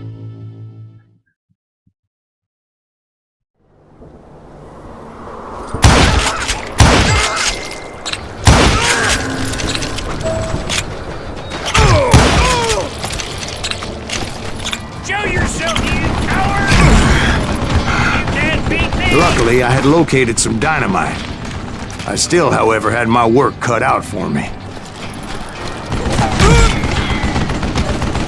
This is the last mistake you'll ever make!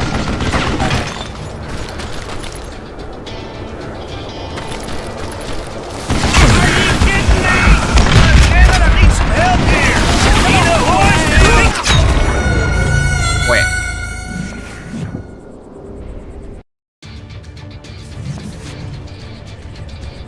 You can't hide forever! Damn! That smells like a killing!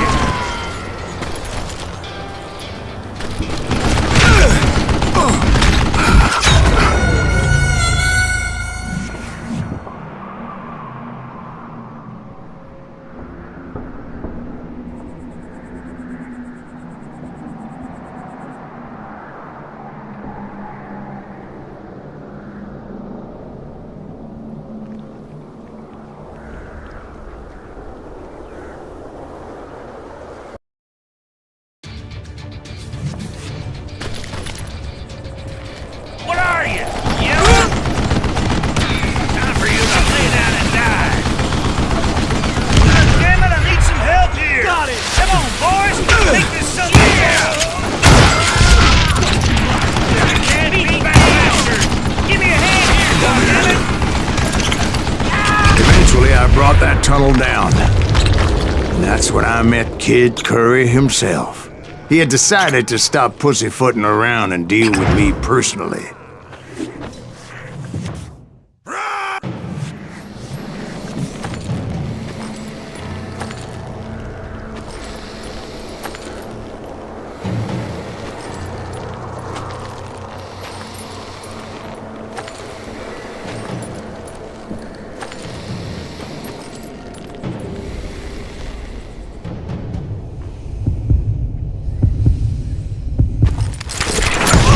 Fast as he was, I was just a bit faster. And as he lay wounded, I demanded to know the whereabouts of Roscoe Bob Bryant. He shouted at me, "Is that what this is about? Bob went with Butch and Sundance to South America. You ain't never finding him."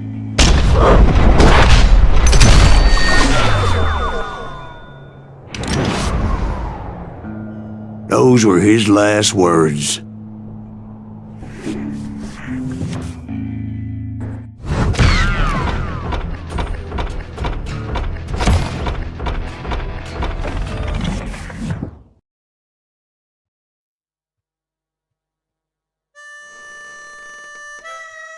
So, Bob Bryant got away? I knew I'd never find him in South America. What about the other killer? Yeah, you kinda glossed over that one. Well, I found Jim not long after my showdown with Ringo. At the time, he was riding with the James Younger gang. Did I neglect to mention that? Jesse James Jesse James? The greatest outlaw who ever lived? Jesse and his kin rode with Quantrill when he raided Lawrence, Kansas, and killed near 200 people, boy. Nothing great about that. And from there, him and his brother went on to rob banks and trains from Kansas to Missouri. Which is why there was such a rich bounty on their heads. 40 grand for both of them, dead or alive. That's one hell of a payday.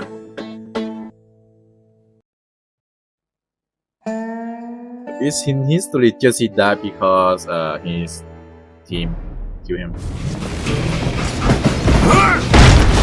I confronted them as they were robbing a train. Bullets were flying at me from every which way. But I knew I'd have to fight my way forward if I was gonna find this Jim.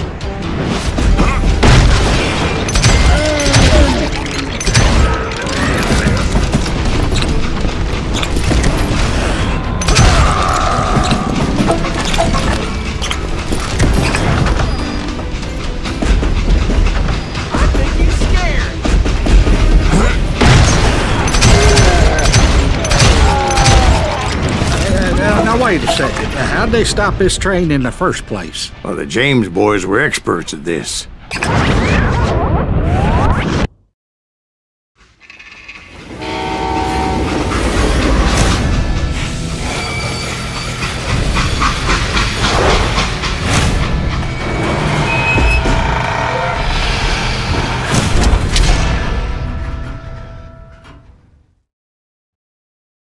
They hopped a freight train having heard there was a big payroll in the express safe.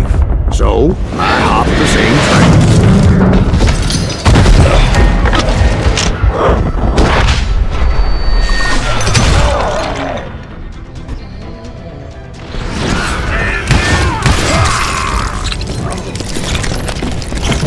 The James Younger gang was decimated after that little fiasco they had in Northfield, Minnesota. So Jesse needed more men and took on the killer I was after, along with a host of others. I was hoping to find my man and put a bullet in his head. Climbing around that train, I must have swallowed 100 damn bugs before I reached that...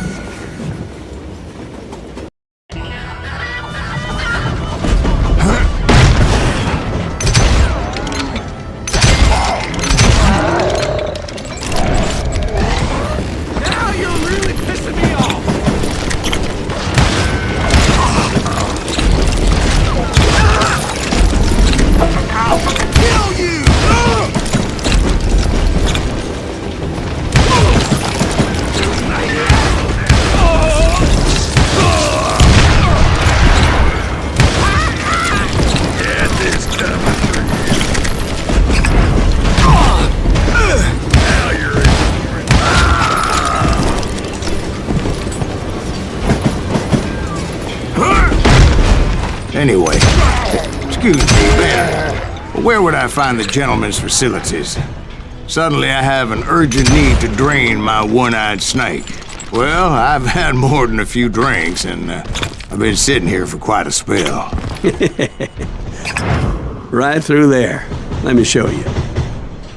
I never heard so much malarkey in my life. You think he's bullshitting us? You don't think he's Silas Greaves? I think he's just some old drunk looking for some free liquor.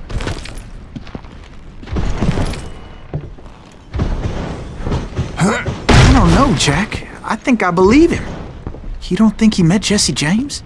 Oh, you gotta be kidding me. That story makes no sense at all. Jack. I mean, you gotta be 2 bricks short of a load to believe that cock and bull story. I don't agree. Jack, lay off the But bar. you seriously think that tired old man went toe-to-toe with Jesse James? Well, that's better.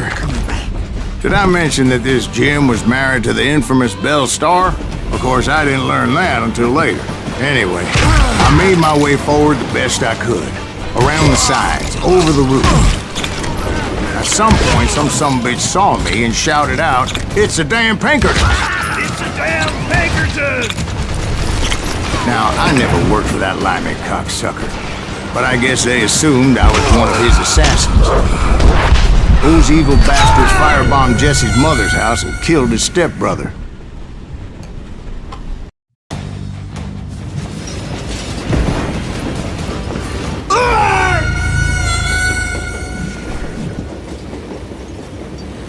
It was a rickety ride and quite precarious.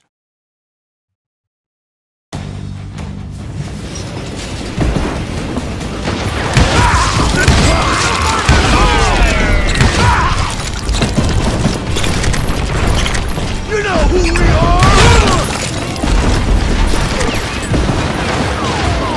Can't hide forever!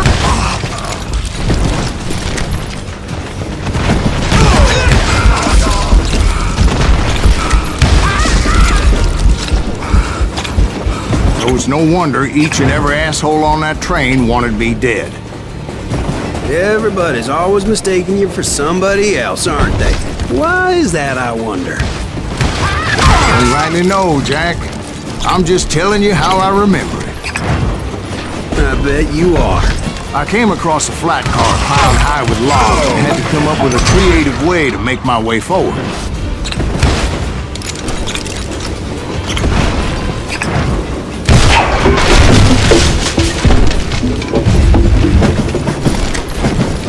I wondered if I was ever going to find the front of that train, or the bastard I was after. Right about then, I was attacked by some asshole on a Gatling gun.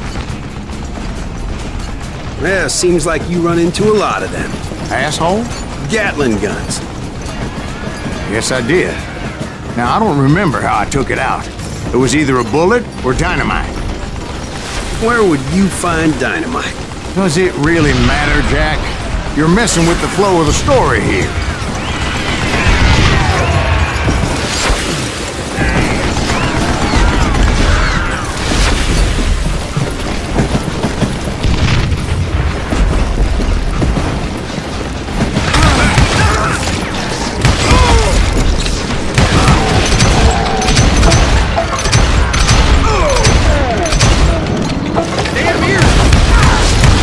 Looking for Jim and shooting any son of a bitch stupid enough to get in my way.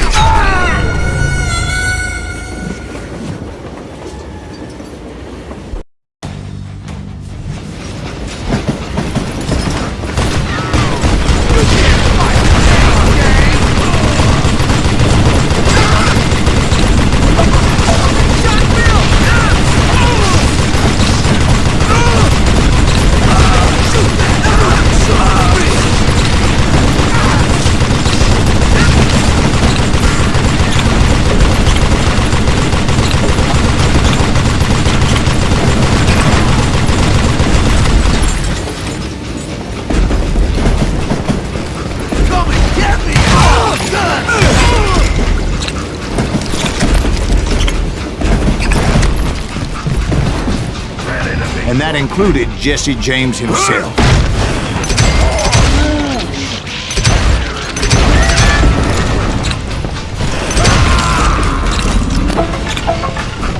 There sure were a lot of men determined to die that day.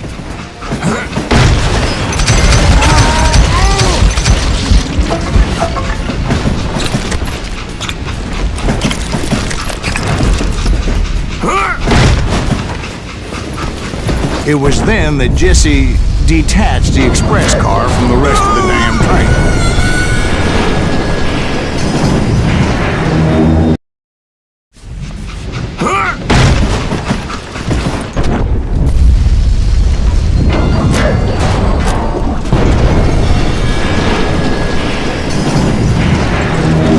I could see Jesse waiting for me, fixing to kill me so he could get away with all that money. You had a showdown with Jesse James? Of course he didn't. Everybody knows that Jesse was killed by Bob Ford. Yeah. Jesse went out like John Wesley Hardin. Coward shot him in the back of the head. Guess it doesn't matter how far you run, does it, Ben? Your past always catches up with you.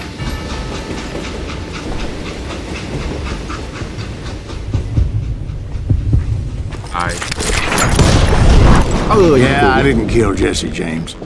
Just wounded him bad enough to convince him to hang up his guns. What about that Jim fella? What happened to him? I figure he was up front with a gun to the engineer's head. that bastard slipped away again. I'll tell you how I got him. But first I need to wet my whistle.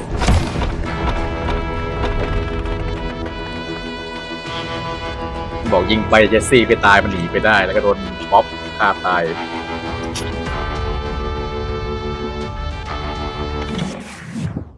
ประวัติศาสตร์นะครับเจสซี่เจมส์โดนบ๊อบยิงเข้าท้ายทอยตอนที่เขาขึ้นไปปัดกวาดเช็ดถูบนหลังตู้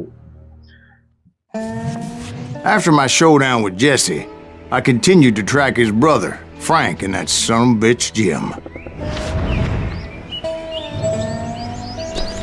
I followed those bastards into the high mountains as they were going to ground. What mountains would that be? Somewhere in the Ozarks, I believe. The perfect place to hide out from the authorities.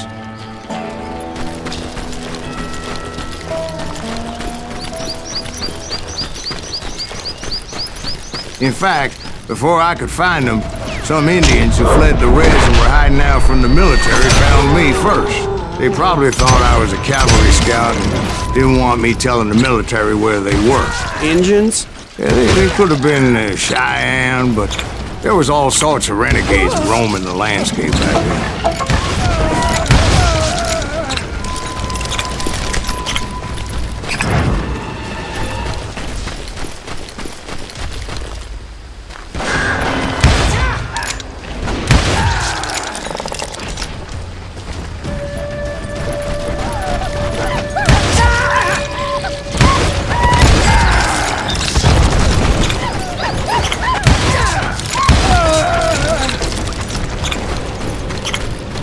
Hey, how about another whiskey, Ben?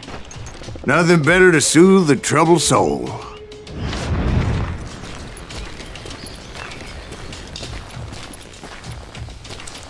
ขอวิสกี้เพิ่มหน่อยเดี๋ยวเล่าไปสนุกอยากได้เล่าเพื่อให้เล่าสนุก Now, where was I?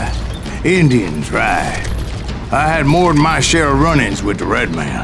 Like that time... Did I tell you about Grey Wolf? Yes, sir. You did. Of course I did. In fact, I could still remember that old medicine man's words to me. Jesus Christ, we're back to that again. You carry great darkness in your heart. It will claim your soul. You will come to this place again and kill many more men, and the darkness will grow until it consumes everything you are.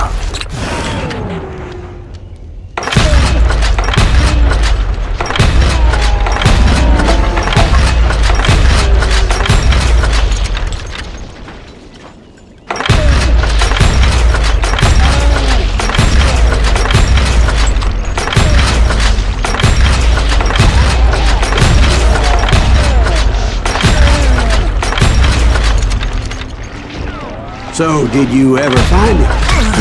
The man you were after? Let me ask you something, Ben. You ever think about death? Mr. Greaves, are you all right? Oh, death. Oh, death. Won't you spare me over till another year? What is this that I can't see with ice cold hands taking hold of me? Well, I am death, none can excel.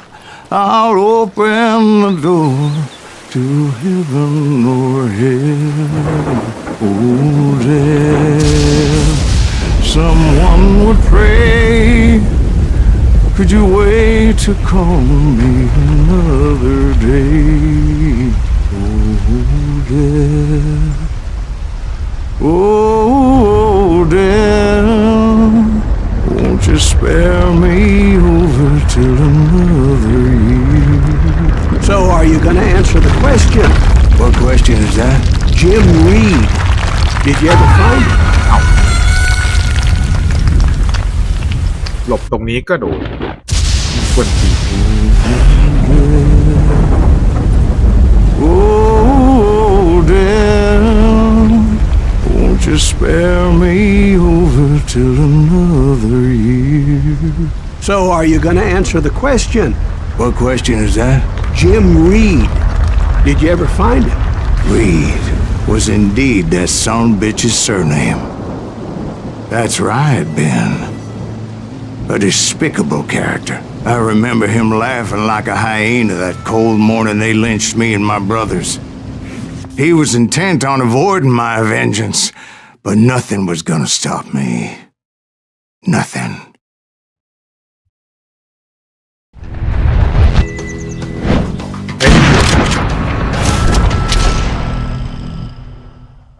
Frank James นักลอย I finally did track those outlaws down. They had long rifles with scopes and were well positioned to pick off any poor soul who came anywhere close.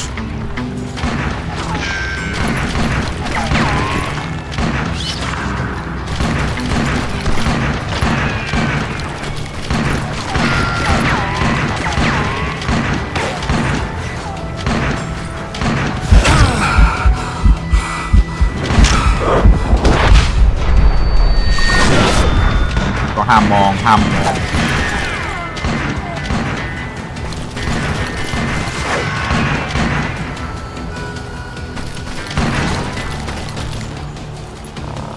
I'm guessing Frank James believed I was responsible for the demise of his brother Jesse.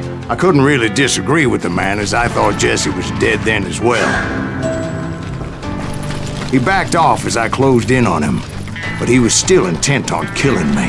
And when I closed in on him again, he backed off again, looking for a better angle on me.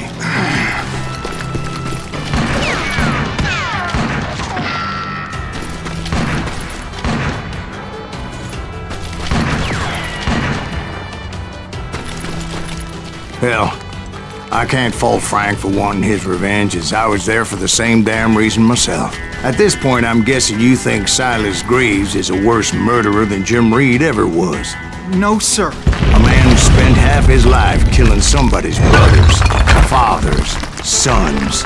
I think you were just looking for justice, sir. Is that what I was looking for, Dwight? Is that what it was? Justice? Isn't that why you were hunting the James gang? The James gang. Right. I finally found Frank holed up in his mountain cabin, and he was determined to have me dead. It was a pitched battle that could have gone either way. Luckily, I had some dynamite in my possession. Dynamite? On your person? A few sticks, just in case. It's always good to be prepared. Right. I'm just laying out the facts as I remember them, Jack.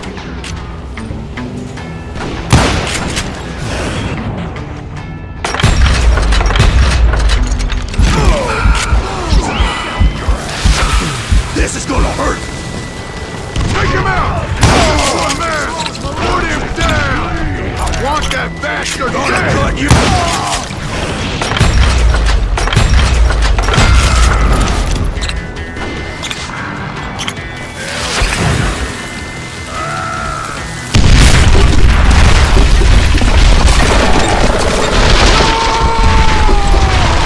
That old shack? Well, it went tumbling right off that cliff. With Frank James still in it? Yes, sir. But Frank James is still alive, living in Missouri, showing folks around the family farm for 25 cents a tour. I didn't say he died in the fall, now did I? พวกก็มาตกไปตายซะหน่อย I'm done with this damnable outlaw life! Kill me, don't kill me, do what you will! At this point, I just don't give a shit! I explained to Frank that I had nothing against him personally and that I was looking for someone else. You want Reed? Have at him! I never did like that bastard! I am done here! Yo. We parted in peace as Frank pointed out the path to my prey before making his way back down the hill.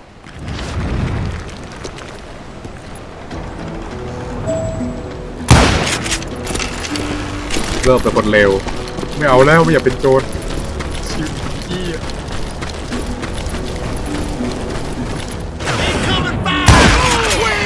So what happened with Reed? Well, I finally found the last of the gang hiding in a nearby cave. first, I had to dispatch the lookouts, but I was determined not to let that murderer escape my revenge again.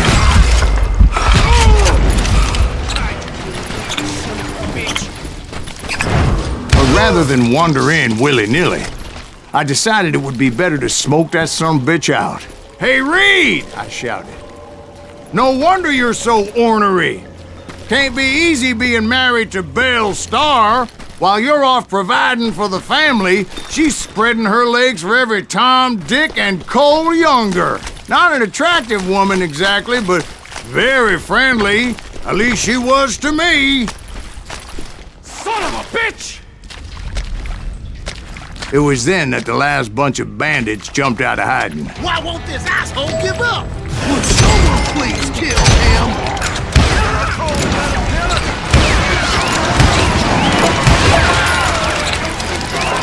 Asshole died!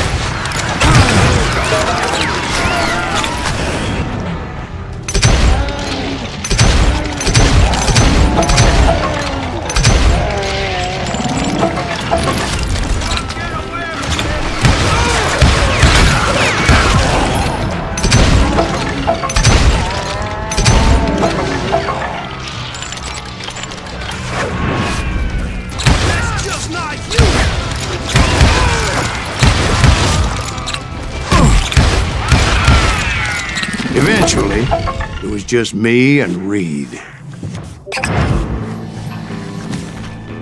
I had waited a long time to face him down, so I could repay him for what he did to my brothers.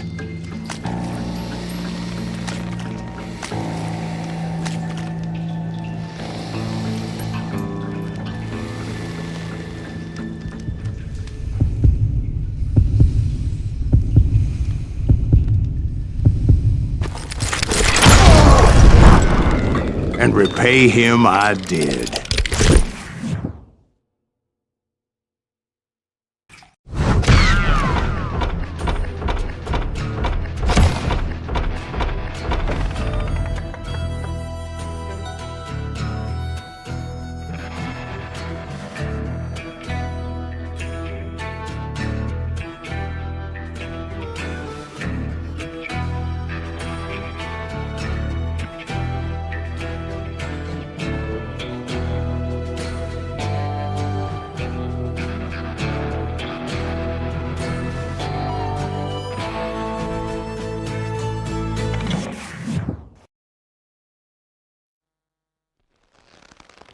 Well, I don't know about you boys, but I'm pretty beat. Well, it's too damn bad you never found that Bob character. Seems a shame he never had to pay. Well, funny thing about that, I did have one more chance at him.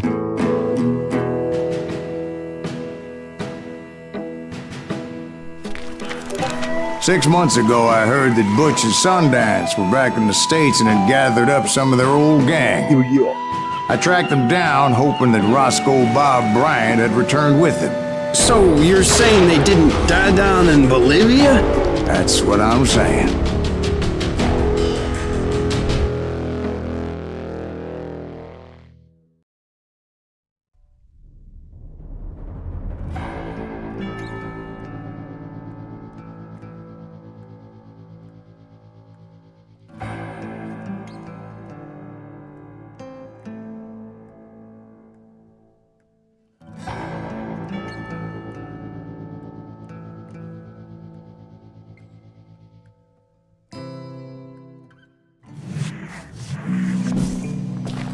For 40 years I had waited to get my hands on the last of my brother's killers.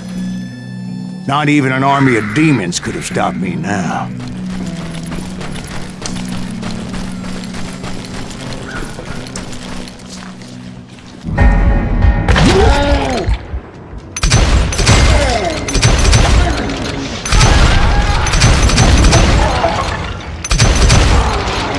Both Johnny Ringo and Jim Reed fell fairly quickly.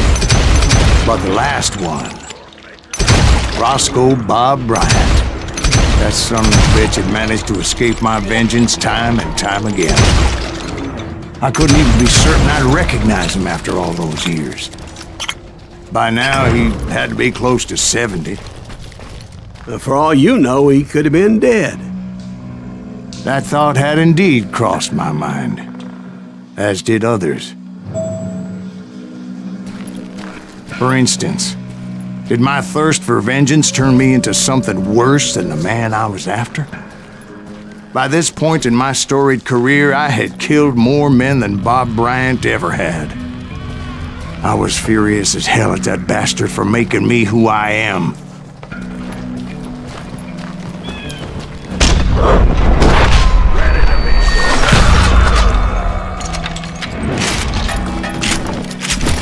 Nothing could stop me from taking his life. I'd been after that killer forever. From the time I rode with Billy the Kid. But that chapter of my story you already know. Chapter of that fairy tale. Suddenly it was 1910. There I was, an old man roaming a ghost town dead almost 2 decades. Town was falling apart, just like me.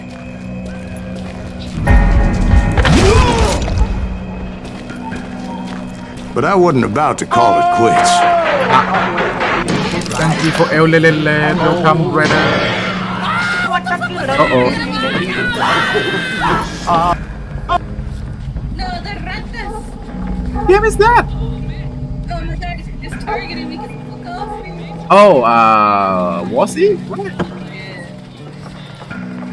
Is that what was it? The melee doesn't work. Oh, he did. He got 8.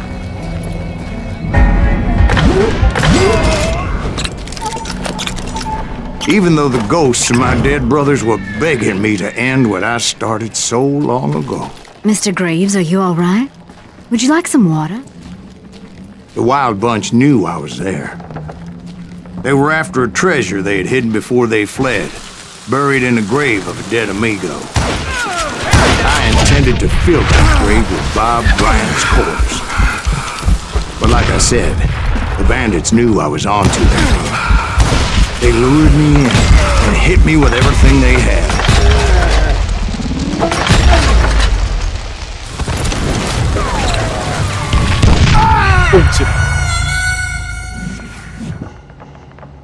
Oh, you know the series of game. It was fun. I was what a heavy franchise from Juarez.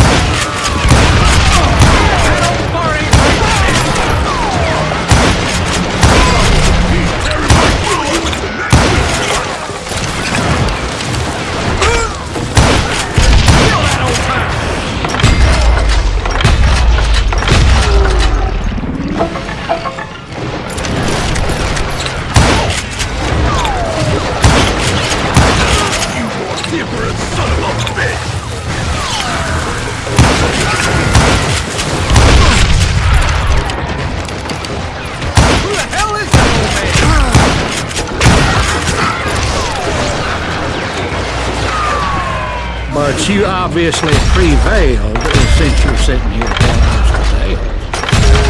Actually, in that moment, I did not prevail.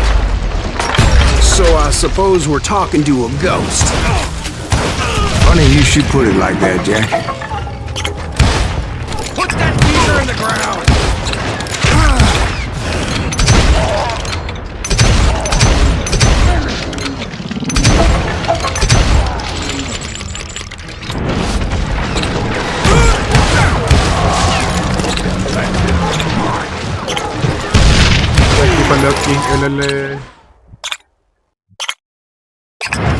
Because when I woke up... From the dead? There was silence all around me.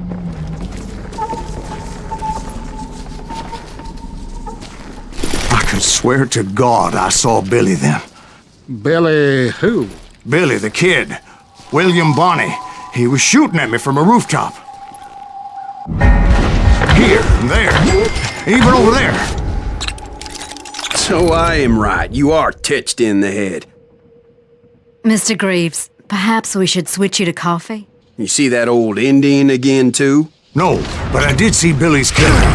Patrick Floyd Garrett. He came at me guns a-blazing.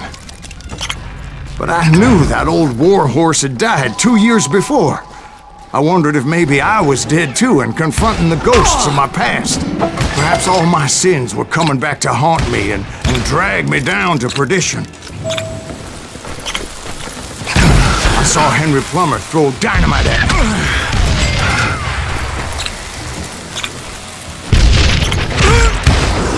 And in the gates of the cemetery, I saw John Wesley Hardin, just like I remembered him.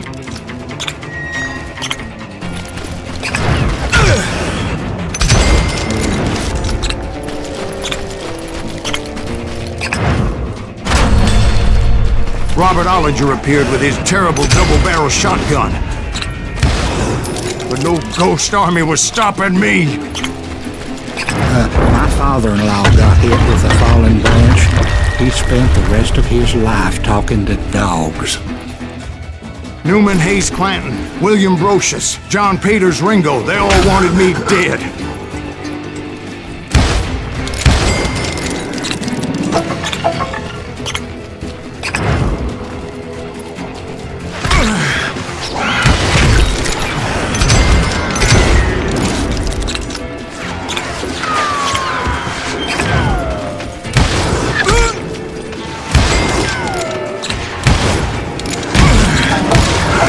The Dalton brothers, Robert and Grattan, guardians of the Garden of the Dead.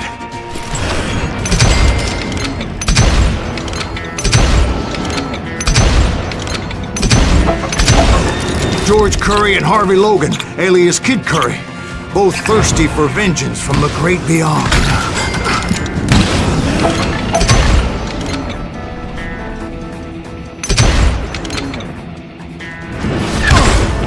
Jesse, Woodson, James, and Jim Reed. Each one deader than the next. I thought I would go crazy.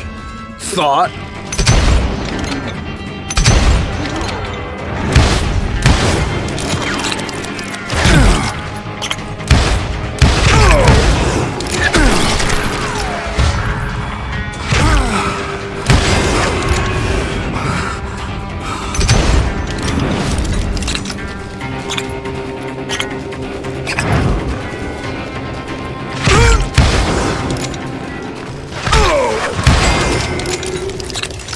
Finally, I saw Harry Alonzo Longabaugh.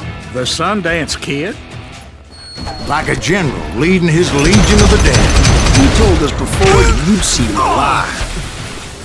He was alive.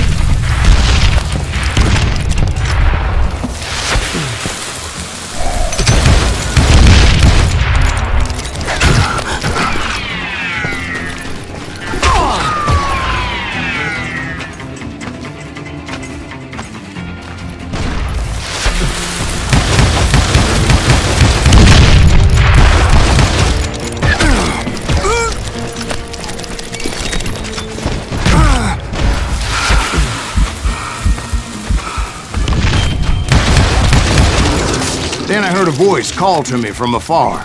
It was Robert Leroy Parker, a.k.a. Butch Cassidy, coming at me from out of the fog. Thanks for taking care of that bastard.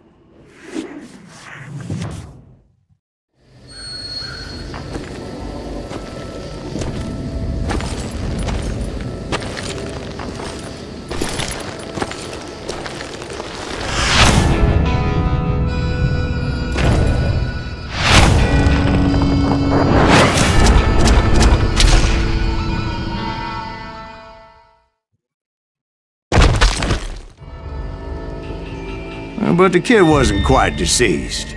Not yet. Takes more than one little bullet to kill the likes of me, partner.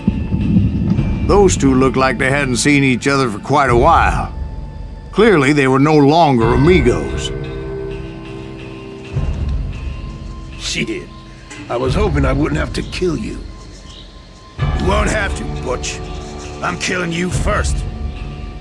I asked them about Bob Bryant, but they were too busy with their own heated conversation. Let me get this shit straight. You want my money and the love of my life? You frittered it all away, Butch. Edda's mine. so is that damn money. I didn't want to shoot anybody until I had an answer to my question, but those boys didn't give me much of a choice.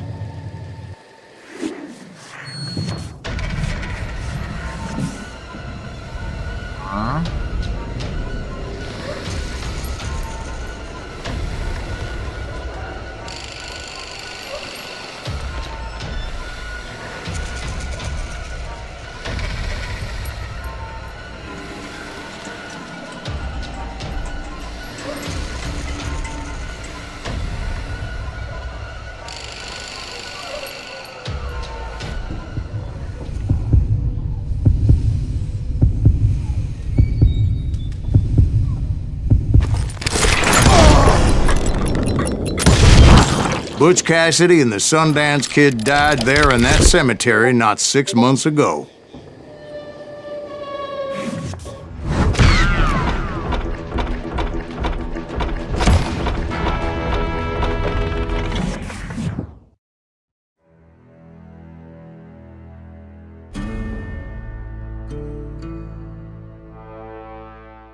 Butch Cassidy and the Sundance Kid were killed by the Bolivian army. Everybody knows that. That's the legend, but it ain't the truth.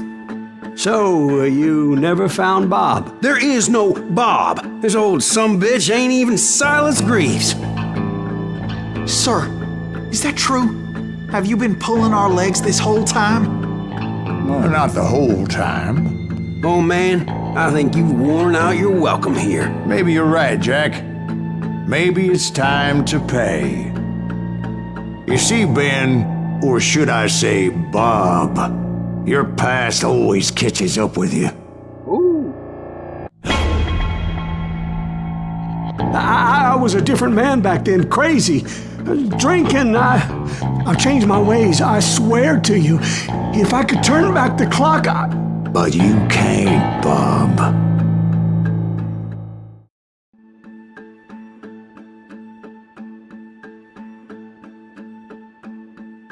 Revenge or redemption.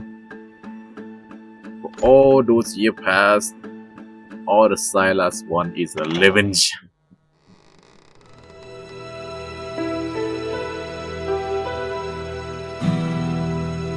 why'd you toy with me like that? Telling those tales, knowing all along. Why not just lay your cards on the table? Here. I won't have it said that I left you with nothing. That's how you want it? So be it. Holy shit! Right, Molly, move against that wall. Go!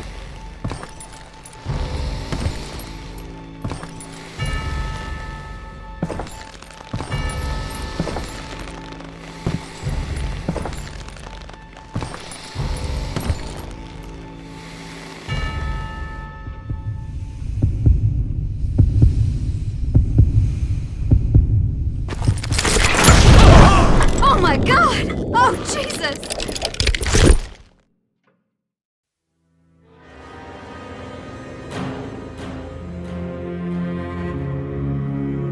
Did you know it was him all along? Cassidy told me Bob was in Abilene before he died. But I wasn't sure Ben was my man until he revealed how much he knew about Ringo and Reed. The coin, of course. Well, that was the last nail in that particular coffin. I better go get the sheriff. You okay, boy? You're looking mighty shook up.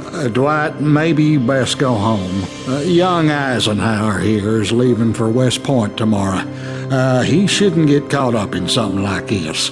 I think I might head out myself at this juncture. Unless you want to stop me, Jack. No, sir, Mr. Greaves. So where are you going now? Now that you had your revenge? Doesn't really matter, does it? As I've sold my soul for it, and will never again walk with those I have lost.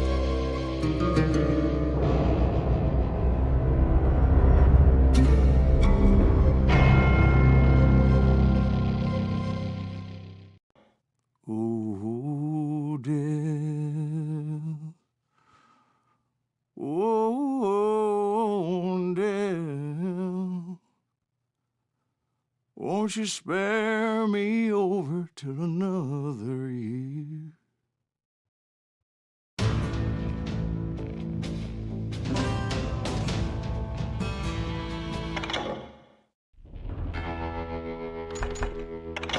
Get up to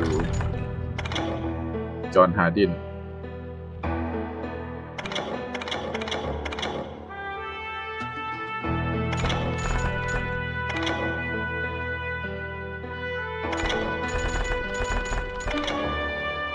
Wait, the game is real?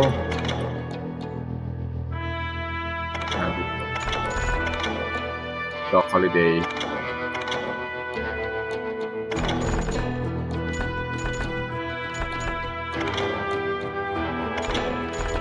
I know Dr. Holiday.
Let's try to.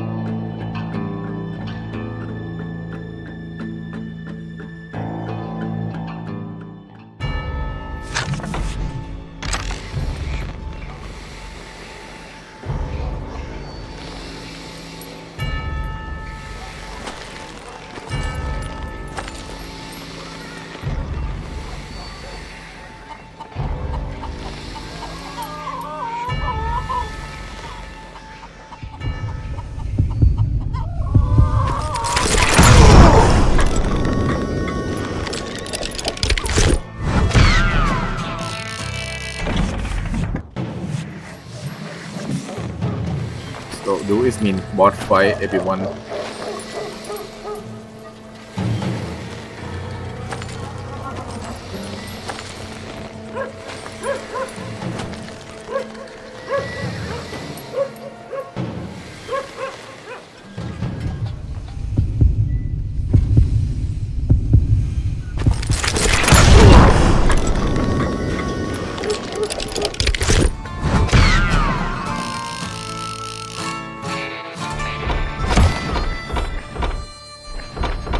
Instead.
last life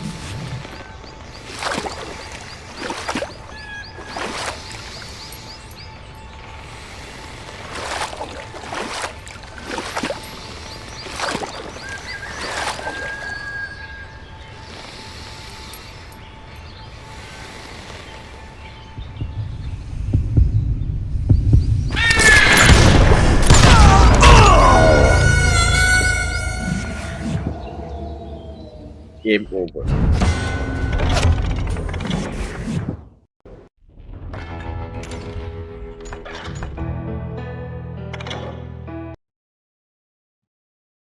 เฮ้ย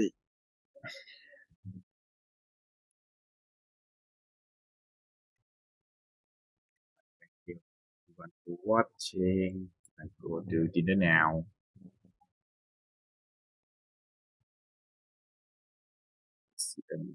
channel still play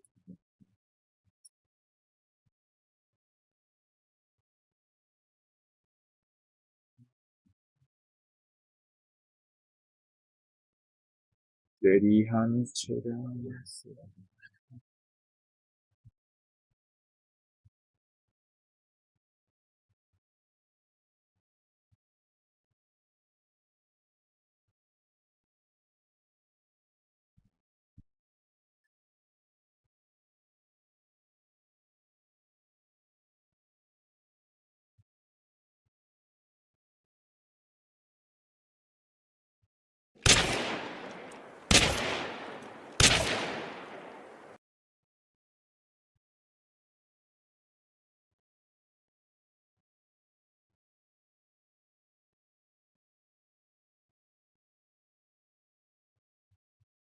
send to เนื้อทอง